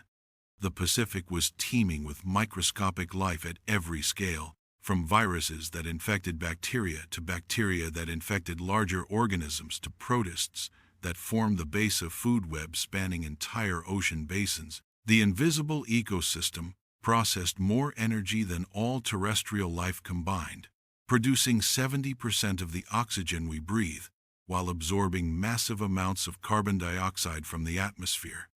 Phytoplankton, microscopic plants smaller than the period at the end of this sentence, formed blooms that could be seen from space, covering areas larger than entire countries. When conditions were right, these blooms would explode across hundreds of thousands of square miles of Pacific water, turning the deep blue ocean bright green with photosynthetic activity. Iron dust blown from Asian deserts would fertilize these blooms, triggering explosions of plant growth that produced oxygen and absorbed carbon dioxide on a planetary scale. The census revealed that the Pacific's twilight zone, the layer between 600 and 3,000 feet deep, contained more fish biomass than all other ocean layers combined. Schools of lanternfish numbering in the billions would migrate vertically every night, rising to the surface to feed on plankton and returning to the depths before dawn. This migration, happening every single day throughout the Pacific, was the largest movement of biomass on Earth. More animals participated in this daily vertical migration than lived in all terrestrial ecosystems combined. They found glass sponge reefs in the Pacific Northwest that were larger than cities, built by creatures that could live for thousands of years. These sponges filtered millions of gallons of seawater through their bodies every day, removing bacteria and organic particles while providing habitat for countless other species. Individual glass sponges could live for more than 10,000 years, making them among the oldest living organisms on Earth. Sponge reefs that had been growing since before the pyramids were built still filtered Pacific water, creating underwater cathedrals of living glass that housed ecosystems more complex than tropical rainforests. But the census scientists also documented changes that revealed how rapidly human activities were affecting Pacific ecosystems. Ocean acidification from absorbed carbon dioxide was dissolving the shells of pteropods, tiny sea snails that formed a crucial link in Pacific food webs. These creatures fed everything from salmon to whales, but their calcium carbonate shells were literally dissolving in water that was becoming too acidic for normal shell formation. Rising temperatures were pushing species toward the poles, disrupting food webs that had been stable for thousands of years. Tropical fish were appearing in temperate waters, while cold water species were forced into smaller and smaller refuges near the poles. Plastic pollution was accumulating in vast gyres where it was being consumed by creatures that had never encountered synthetic materials. Seabirds were filling their stomachs with plastic debris, starving to death with bellies full of indigestible waste. Microplastics were entering the food web at the lowest levels, concentrating in fish tissues and eventually reaching human consumers. Dead zones, areas where pollution had consumed all available oxygen, were expanding throughout the Pacific, creating underwater deserts where complex life could no longer survive. Some of these zones were larger than entire states, representing the collapse of ecosystems that had supported marine life for millions of years. Overfishing had removed top predators from vast areas of the ocean, allowing smaller species to proliferate in ways that disrupted entire food webs. Without sharks, rays, and large fish to control their populations, jellyfish and other gelatinous creatures were taking over areas that had once supported diverse marine communities. The Pacific Ocean was revealing itself to be not just a repository of incredible biodiversity, but a living system under unprecedented stress from human activities that were changing its fundamental chemistry, temperature, and biological structure. Yet even as scientists documented these alarming changes, they were discovering that Pacific life was more resilient and adaptable than anyone had imagined. The same evolutionary processes that had created life around hydrothermal vents in the deepest trenches and in the most extreme environments on Earth were now helping Pacific organisms adapt to human-caused changes. Coral reefs were evolving heat resistance in years instead of centuries, swapping their symbiotic algae for varieties that could tolerate higher temperatures. Fish populations were developing tolerance to pollutants that would have killed their ancestors. Marine mammals were changing their migration routes and feeding behaviors to follow shifting food sources. Some species were even benefiting from human activities. Jellyfish thrived in warming, more acidic water. Certain types of algae bloomed in response to agricultural runoff. Invasive species, transported by human shipping, were establishing new populations and sometimes evolving into distinct species adapted to their new environments. The Pacific was demonstrating that life's creativity and adaptability had no limits as long as basic physical and chemical conditions remained within ranges that could support biological processes. But the question remained whether these adaptation processes would be fast enough and comprehensive enough to maintain the complex ecosystems that had taken millions of years to evolve, or whether human activities were pushing the Pacific beyond the limits of biological resilience. The ocean that had created the most extreme and diverse life forms on Earth was about to face its greatest test.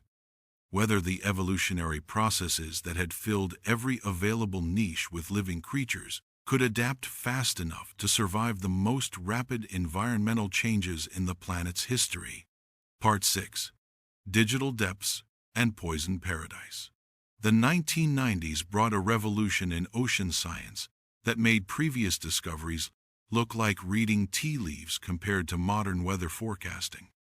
For the first time in human history, scientists could watch the Pacific Ocean breathe like a living organism, observe its moods from space, and track its influence on global weather patterns with the precision of a medical monitor recording a patient's vital signs.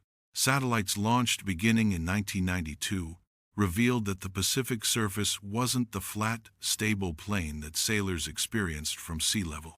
It rose and fell by as much as 30 feet during El Niño events, creating hills and valleys of water that moved across the ocean like slow-motion waves spanning thousands of miles. Picture this: the entire Pacific Ocean stretching 10 million square miles from Asia to the Americas, pulsing like a vast heart. During normal years, trade winds push warm surface water toward Asia, piling it up along the coasts of Indonesia and the Philippines until sea level there is actually higher than in the eastern Pacific. This allows cold, nutrient-rich water to rise along the American coasts, supporting the fisheries that feed millions of people. But every 2 to 7 years, this system breaks down completely. The trade winds weaken or reverse direction. Warm water flows back toward the Americas like a slow tsunami, raising sea levels along the coasts of Peru and California while causing drought conditions across Asia and Australia.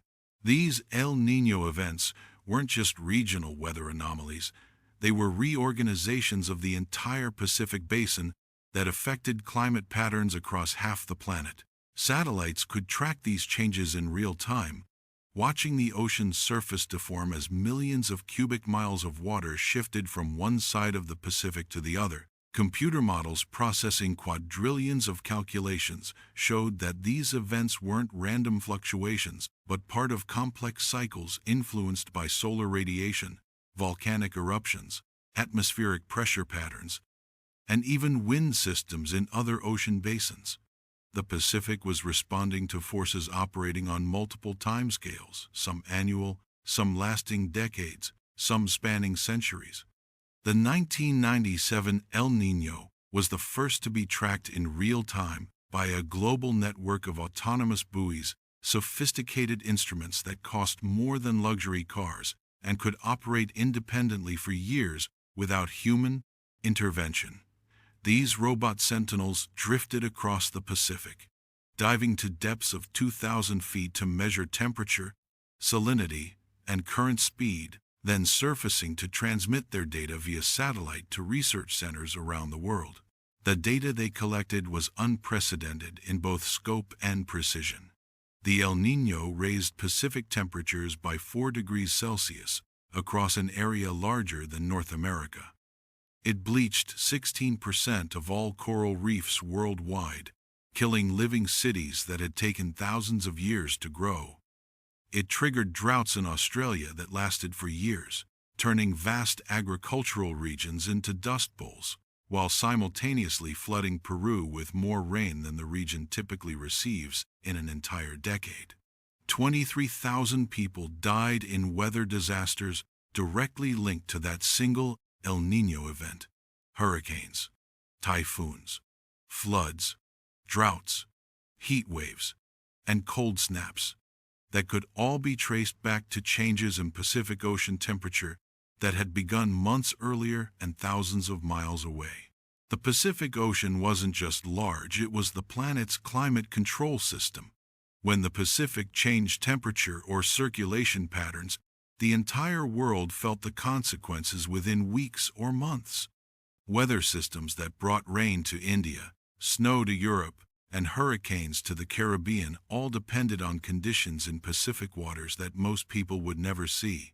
But satellites revealed something even more dramatic than El Niño cycles. They showed that the Pacific was home to living clouds visible from space, massive blooms of microscopic plant life that could transform the color of entire ocean basins. Phytoplankton blooms would explode across areas larger than Texas, turning the deep blue Pacific bright green with photosynthetic activity that could be tracked by instruments in orbit.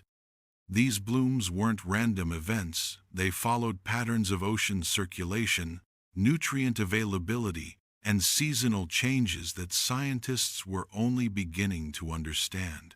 When iron dust from Chinese and Mongolian deserts blew across the Pacific, it would fertilize these microscopic plants like cosmic fertilizer, triggering blooms that covered hundreds of thousands of square miles. The iron acted as a limiting nutrient that phytoplankton needed for photosynthesis but couldn't obtain from normal seawater.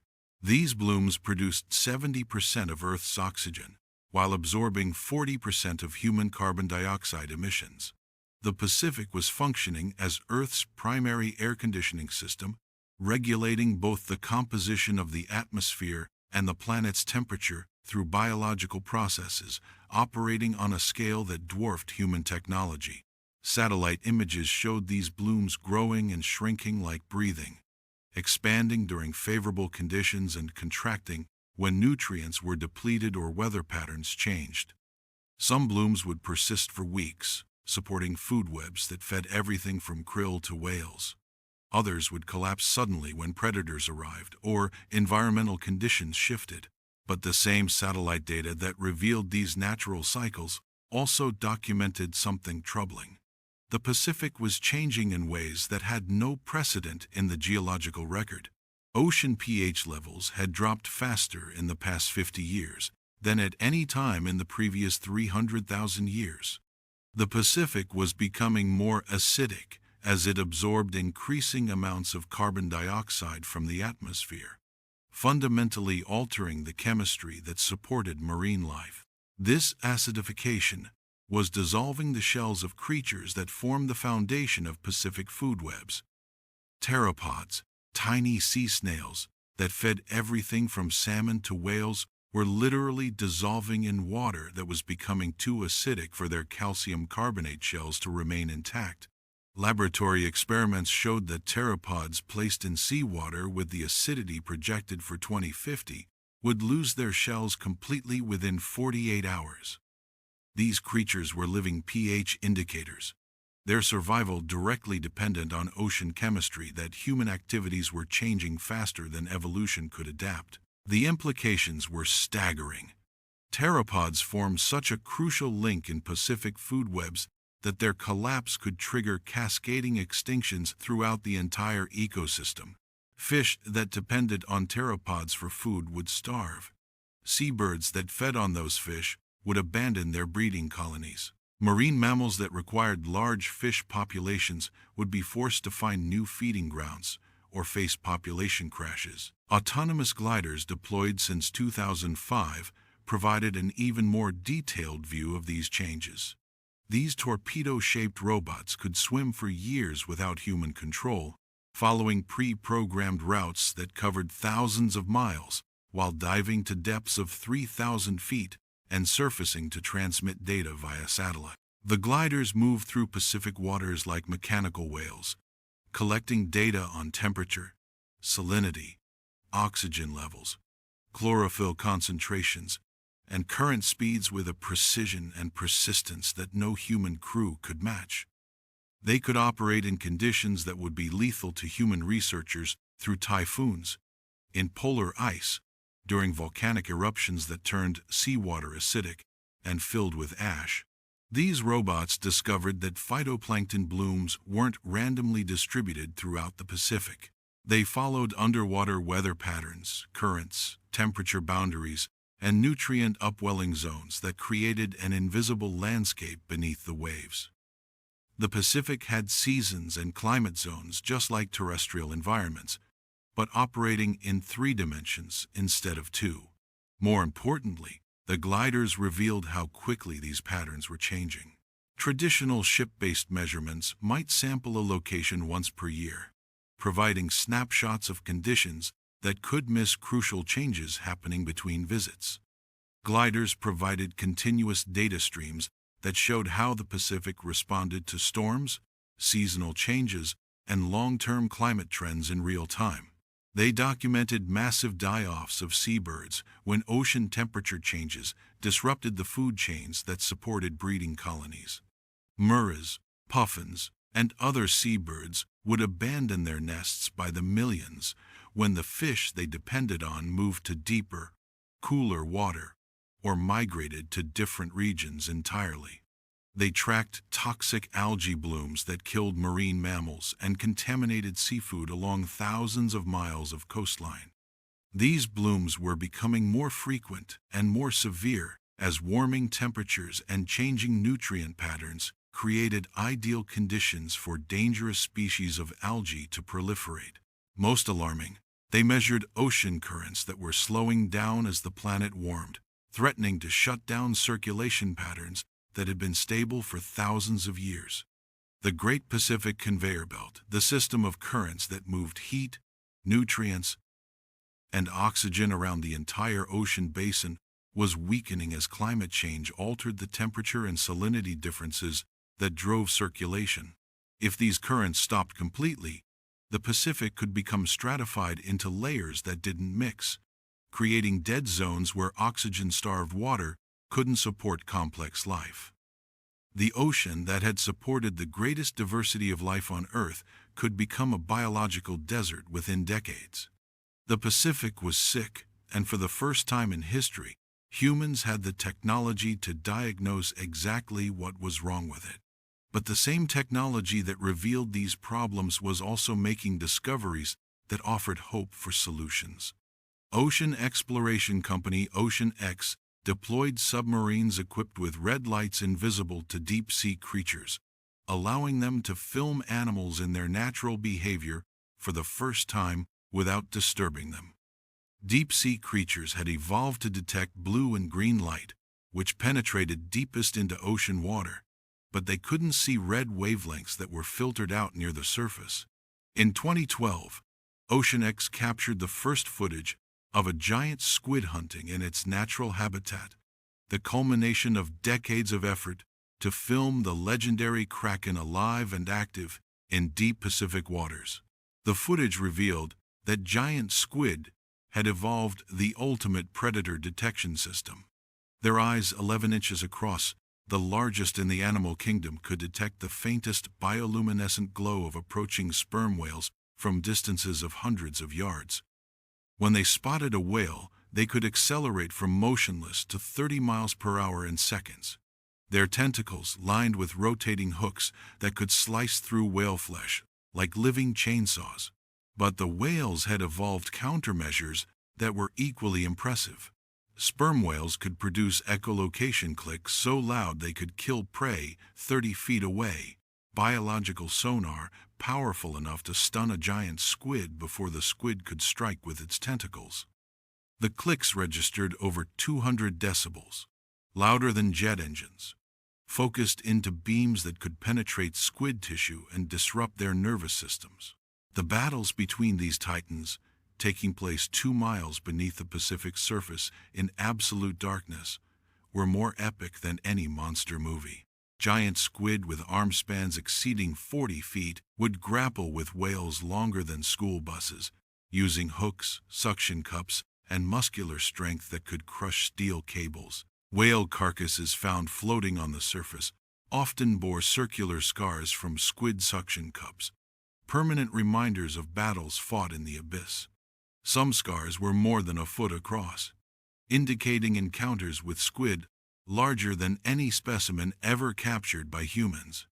That same year, James Cameron solo-piloted the deep-sea Challenger to the bottom of Challenger Deep, becoming only the 3rd human to visit Earth's deepest point and the first to spend significant time collecting samples and footage from the deepest accessible part of our planet. His submarine was equipped with cameras, lights, and sampling equipment that far exceeded anything available to previous expeditions. LED lights that could illuminate the deepest trenches without generating heat that would disturb temperature-sensitive creatures. Cameras capable of recording in near-total darkness, sampling arms that could collect specimens and sediment with precision that allowed detailed analysis of deep trench ecosystems.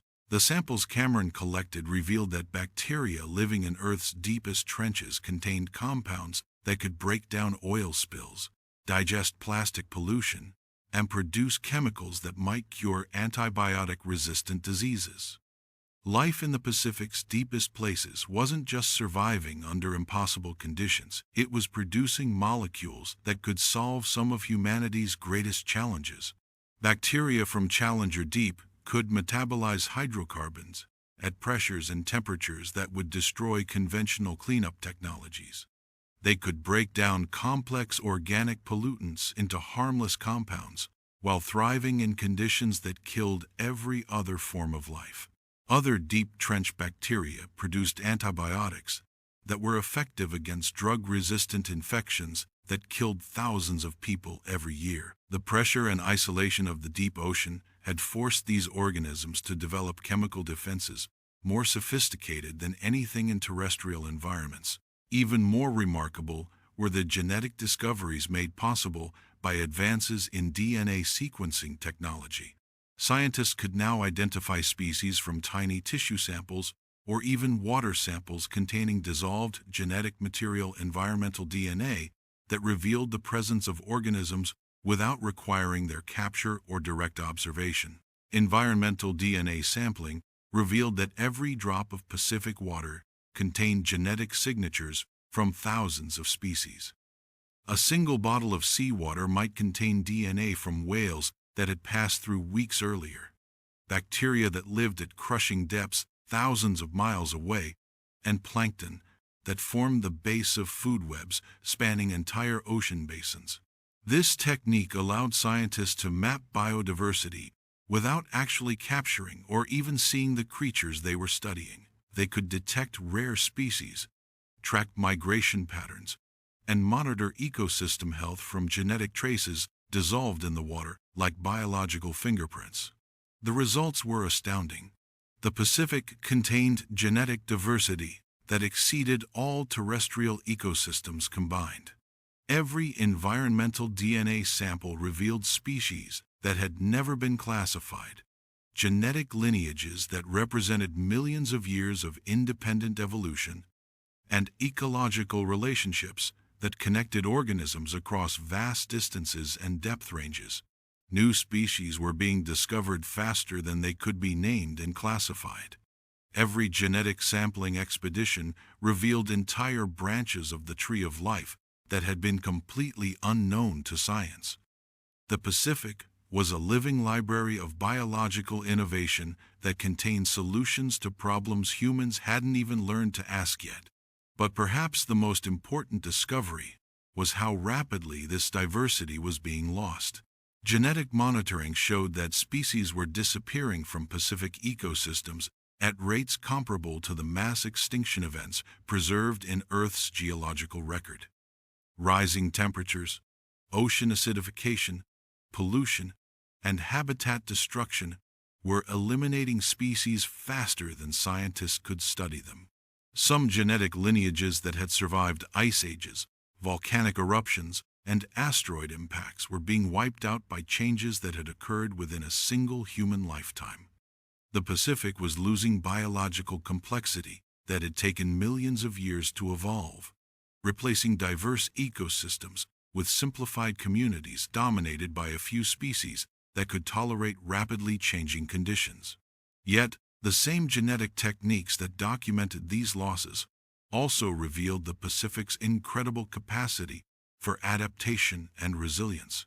Life in the Pacific was demonstrating evolutionary responses that occurred on timescales previously thought impossible. Coral reefs were swapping their symbiotic algae for heat-resistant varieties, adapting to warming water in years instead of the centuries that evolutionary biologists had predicted. Fish populations were developing resistance to pollutants that would have killed their ancestors. Marine mammals were changing their migration routes, feeding behaviors, and social structures to cope with shifting food sources and altered ocean conditions. Some species were even benefiting from human-caused changes. Jellyfish thrived in warming, more acidic water that stressed their competitors.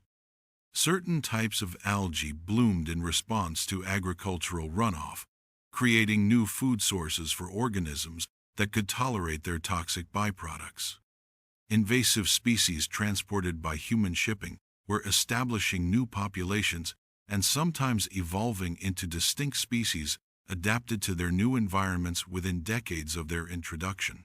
The Pacific was demonstrating that life's creativity and adaptability had no absolute limits, as long as basic physical and chemical conditions remained within ranges that could support biological processes. But the question that haunted every researcher was whether these adaptation processes would be fast enough and comprehensive enough to maintain the complex ecosystems that supported both marine life and human civilization. The ocean that had created the most extreme and diverse life forms on Earth was facing its greatest test. Whether the evolutionary processes that had filled every available niche with living creatures could adapt fast enough to survive the most rapid environmental changes in the planet's history. Part 7. Tomorrow's Infinite Blue.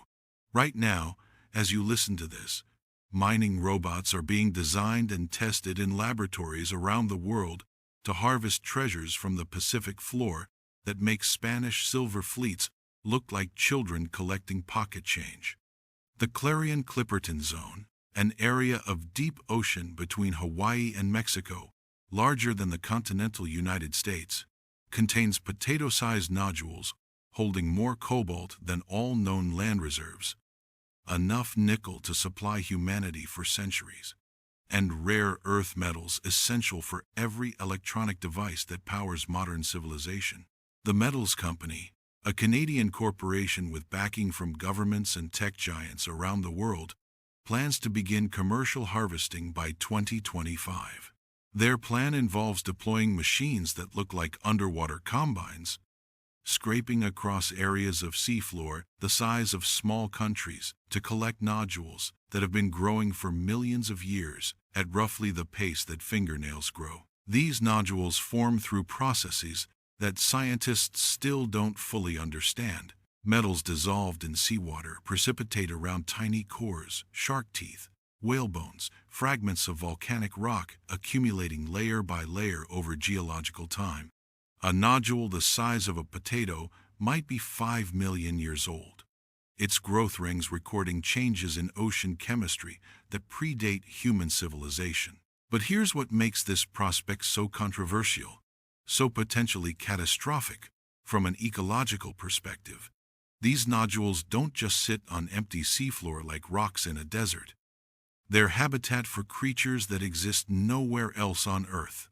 Organisms that have evolved over millions of years to live specifically on and around these metal-rich formations.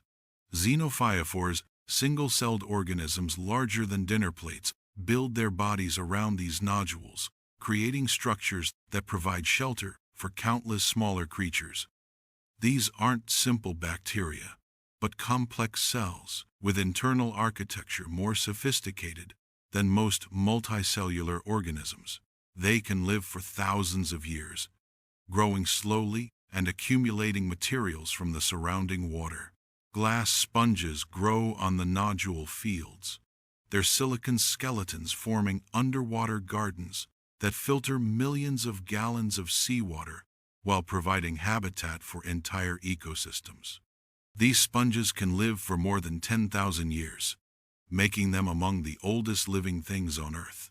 Some sponge reefs in the Pacific have been growing continuously since before the pyramids were built. Communities of bacteria, worms, and crustaceans have evolved specifically to live on and around these metal-rich formations.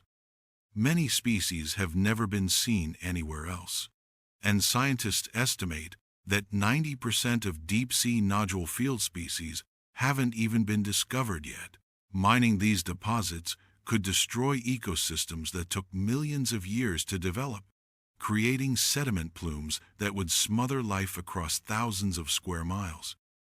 The mining machines would scrape away the top layer of seafloor, eliminating not just the nodules but every organism that depends on them for habitat. Yet the cobalt, nickel, and rare earth metals in those nodules are essential for electric vehicle batteries, wind turbines, solar panels, and other technologies that could help solve climate change.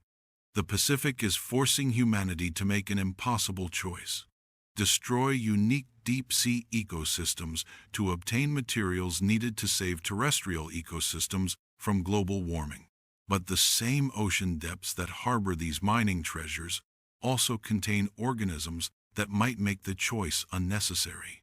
Scientists working with samples collected by Cameron and other deep-sea explorers have discovered bacteria living around Pacific hydrothermal vents that literally breathe metal, using iron, manganese, and other minerals as energy sources the way surface creatures use oxygen.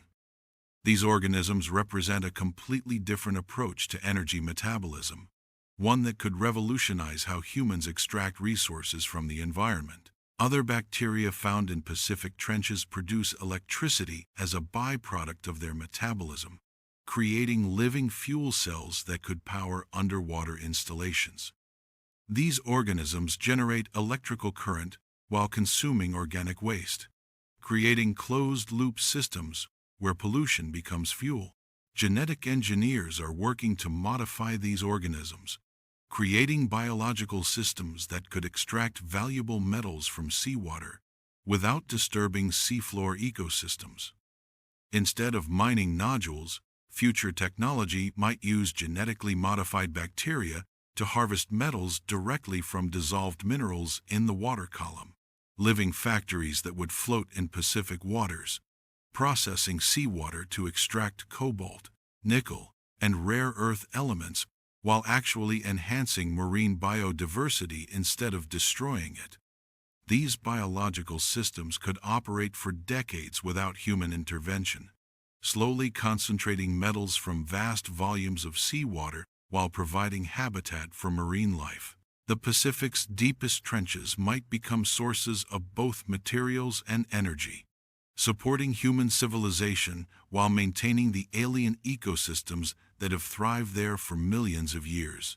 Instead of destroying deep-sea life to obtain resources, humans might learn to partner with it. Closer to the surface, equally dramatic transformations are already underway. Marine biologists are racing against time to save coral reefs that protect coastlines, housing 500 million people, and generate $375 billion annually in tourism and fishing revenue. Rising ocean temperatures have triggered bleaching events that can kill entire reef systems in a matter of weeks, turning living cities into underwater graveyards. But scientists have discovered that evolution isn't giving up without a fight. Some corals can swap their symbiotic algae for heat-resistant varieties, adapting to warming water in years instead of the centuries that traditional evolutionary theory would predict. This process, called adaptive bleaching, allows corals to survive temperature increases that would normally kill them. Researchers are accelerating this process by creating coral probiotics beneficial bacteria that protect against bleaching, while enhancing the coral's ability to tolerate stress. These biological supplements work like vitamins for coral, boosting their immune systems and helping them cope with environmental changes. Scientists are also transplanting heat-resistant coral varieties to vulnerable reefs, creating hybrid communities that combine the best traits of different species. Some of these experimental reefs are surviving temperature increases that kill natural coral communities, suggesting that assisted evolution might be able to save reef ecosystems that would otherwise disappear. Even more remarkable, researchers have discovered that playing recordings of healthy reefs can attract fish to damaged areas, accelerating recovery by 50% compared to natural healing.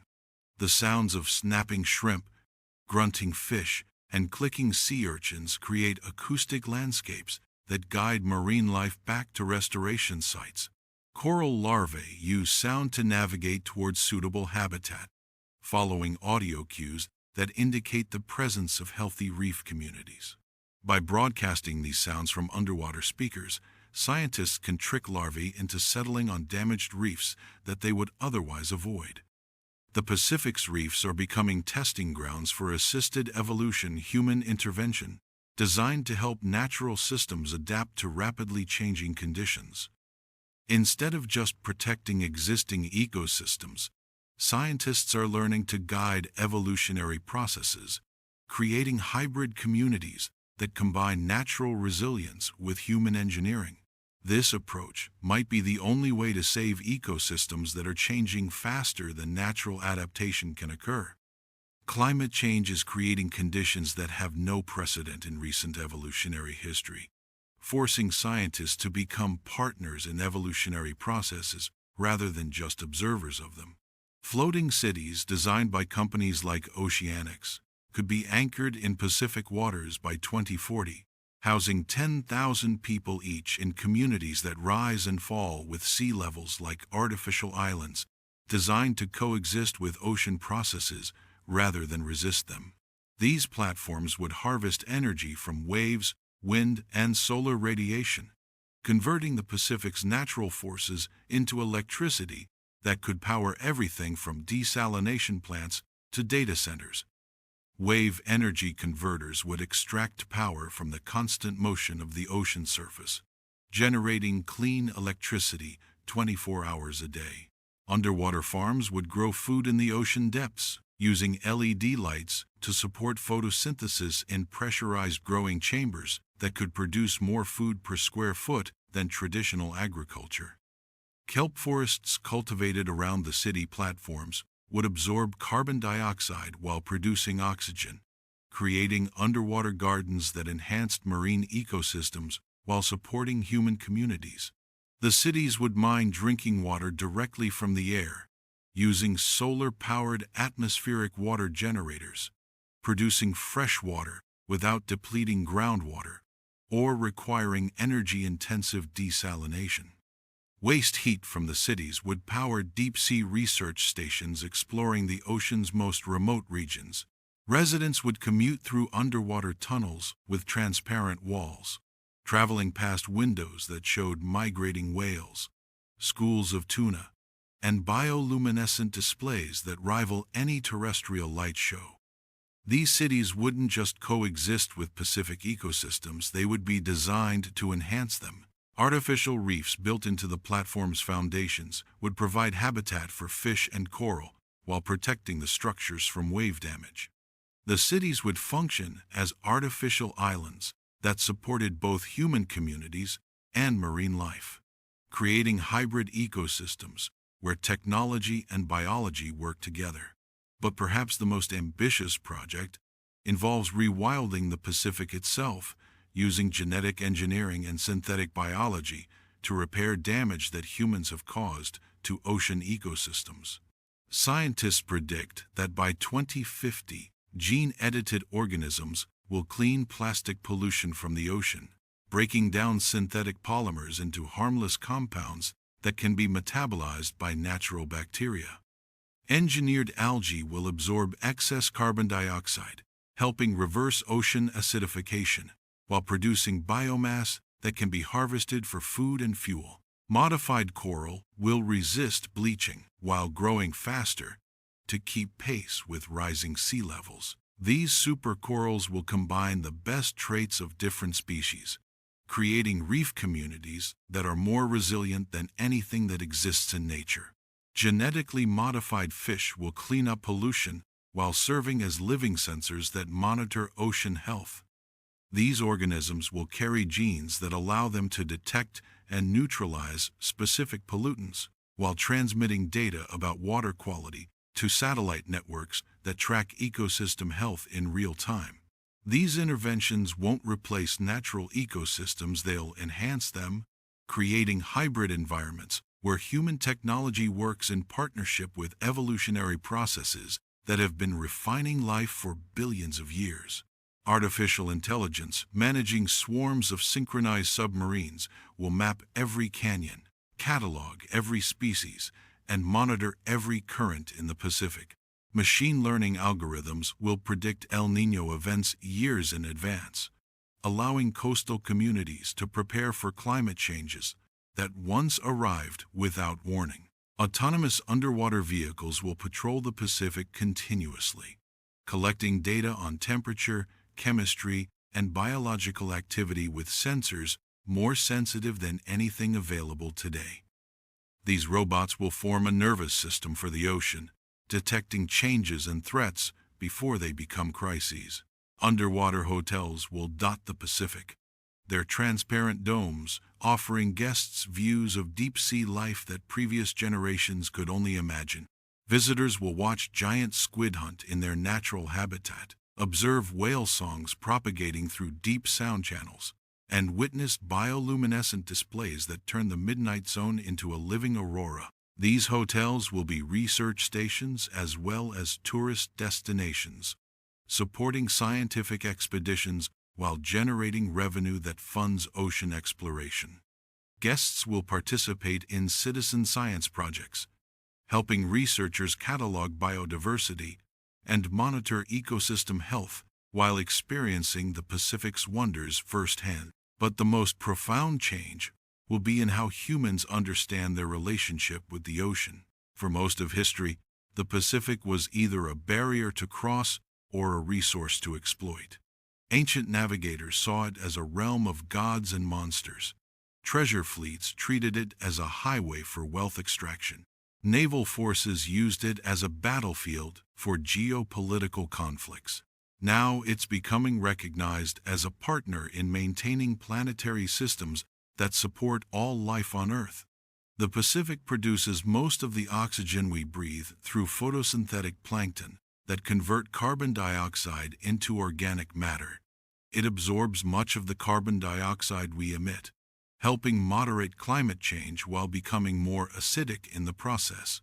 It regulates global climate through currents that distribute heat around the planet, preventing extreme temperature differences that would make much of Earth uninhabitable.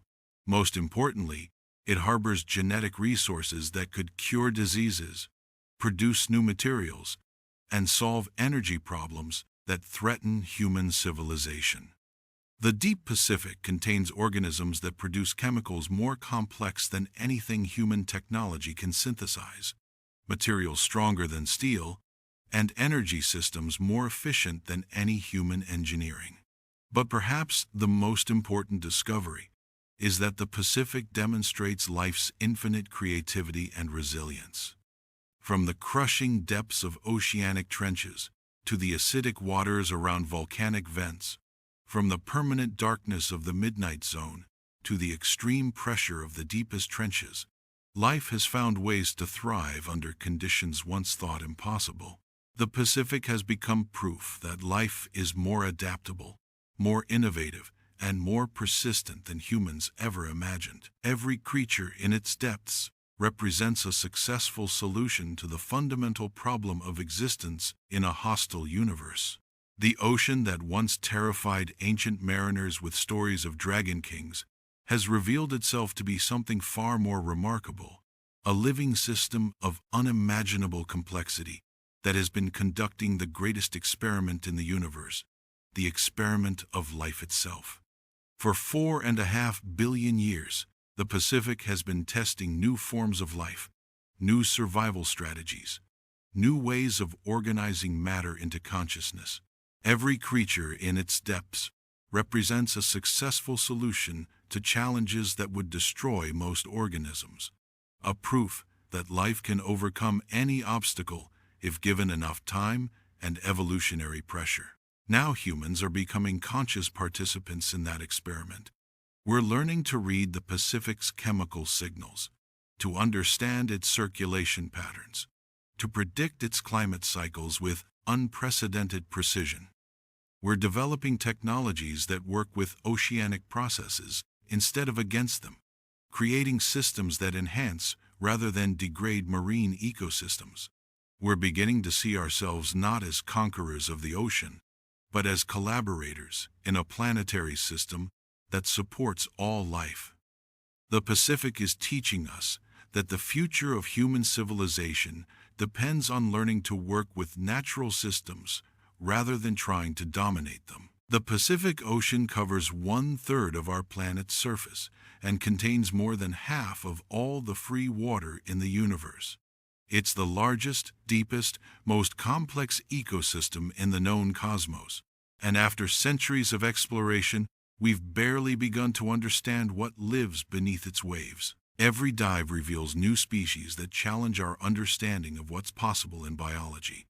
Every expedition uncovers new ecosystems that operate according to principles we're still trying to comprehend. Every technological advancement opens new frontiers for discovery that reveal how much we still don't know about our own planet.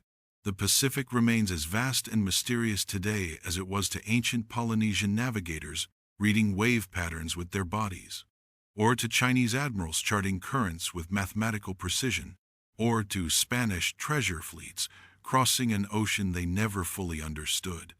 But now we have the tools to explore not just the Pacific surface, but its depths, not just its chemistry, but its biology, not just its resources, but its role in supporting life throughout the solar system and possibly the universe.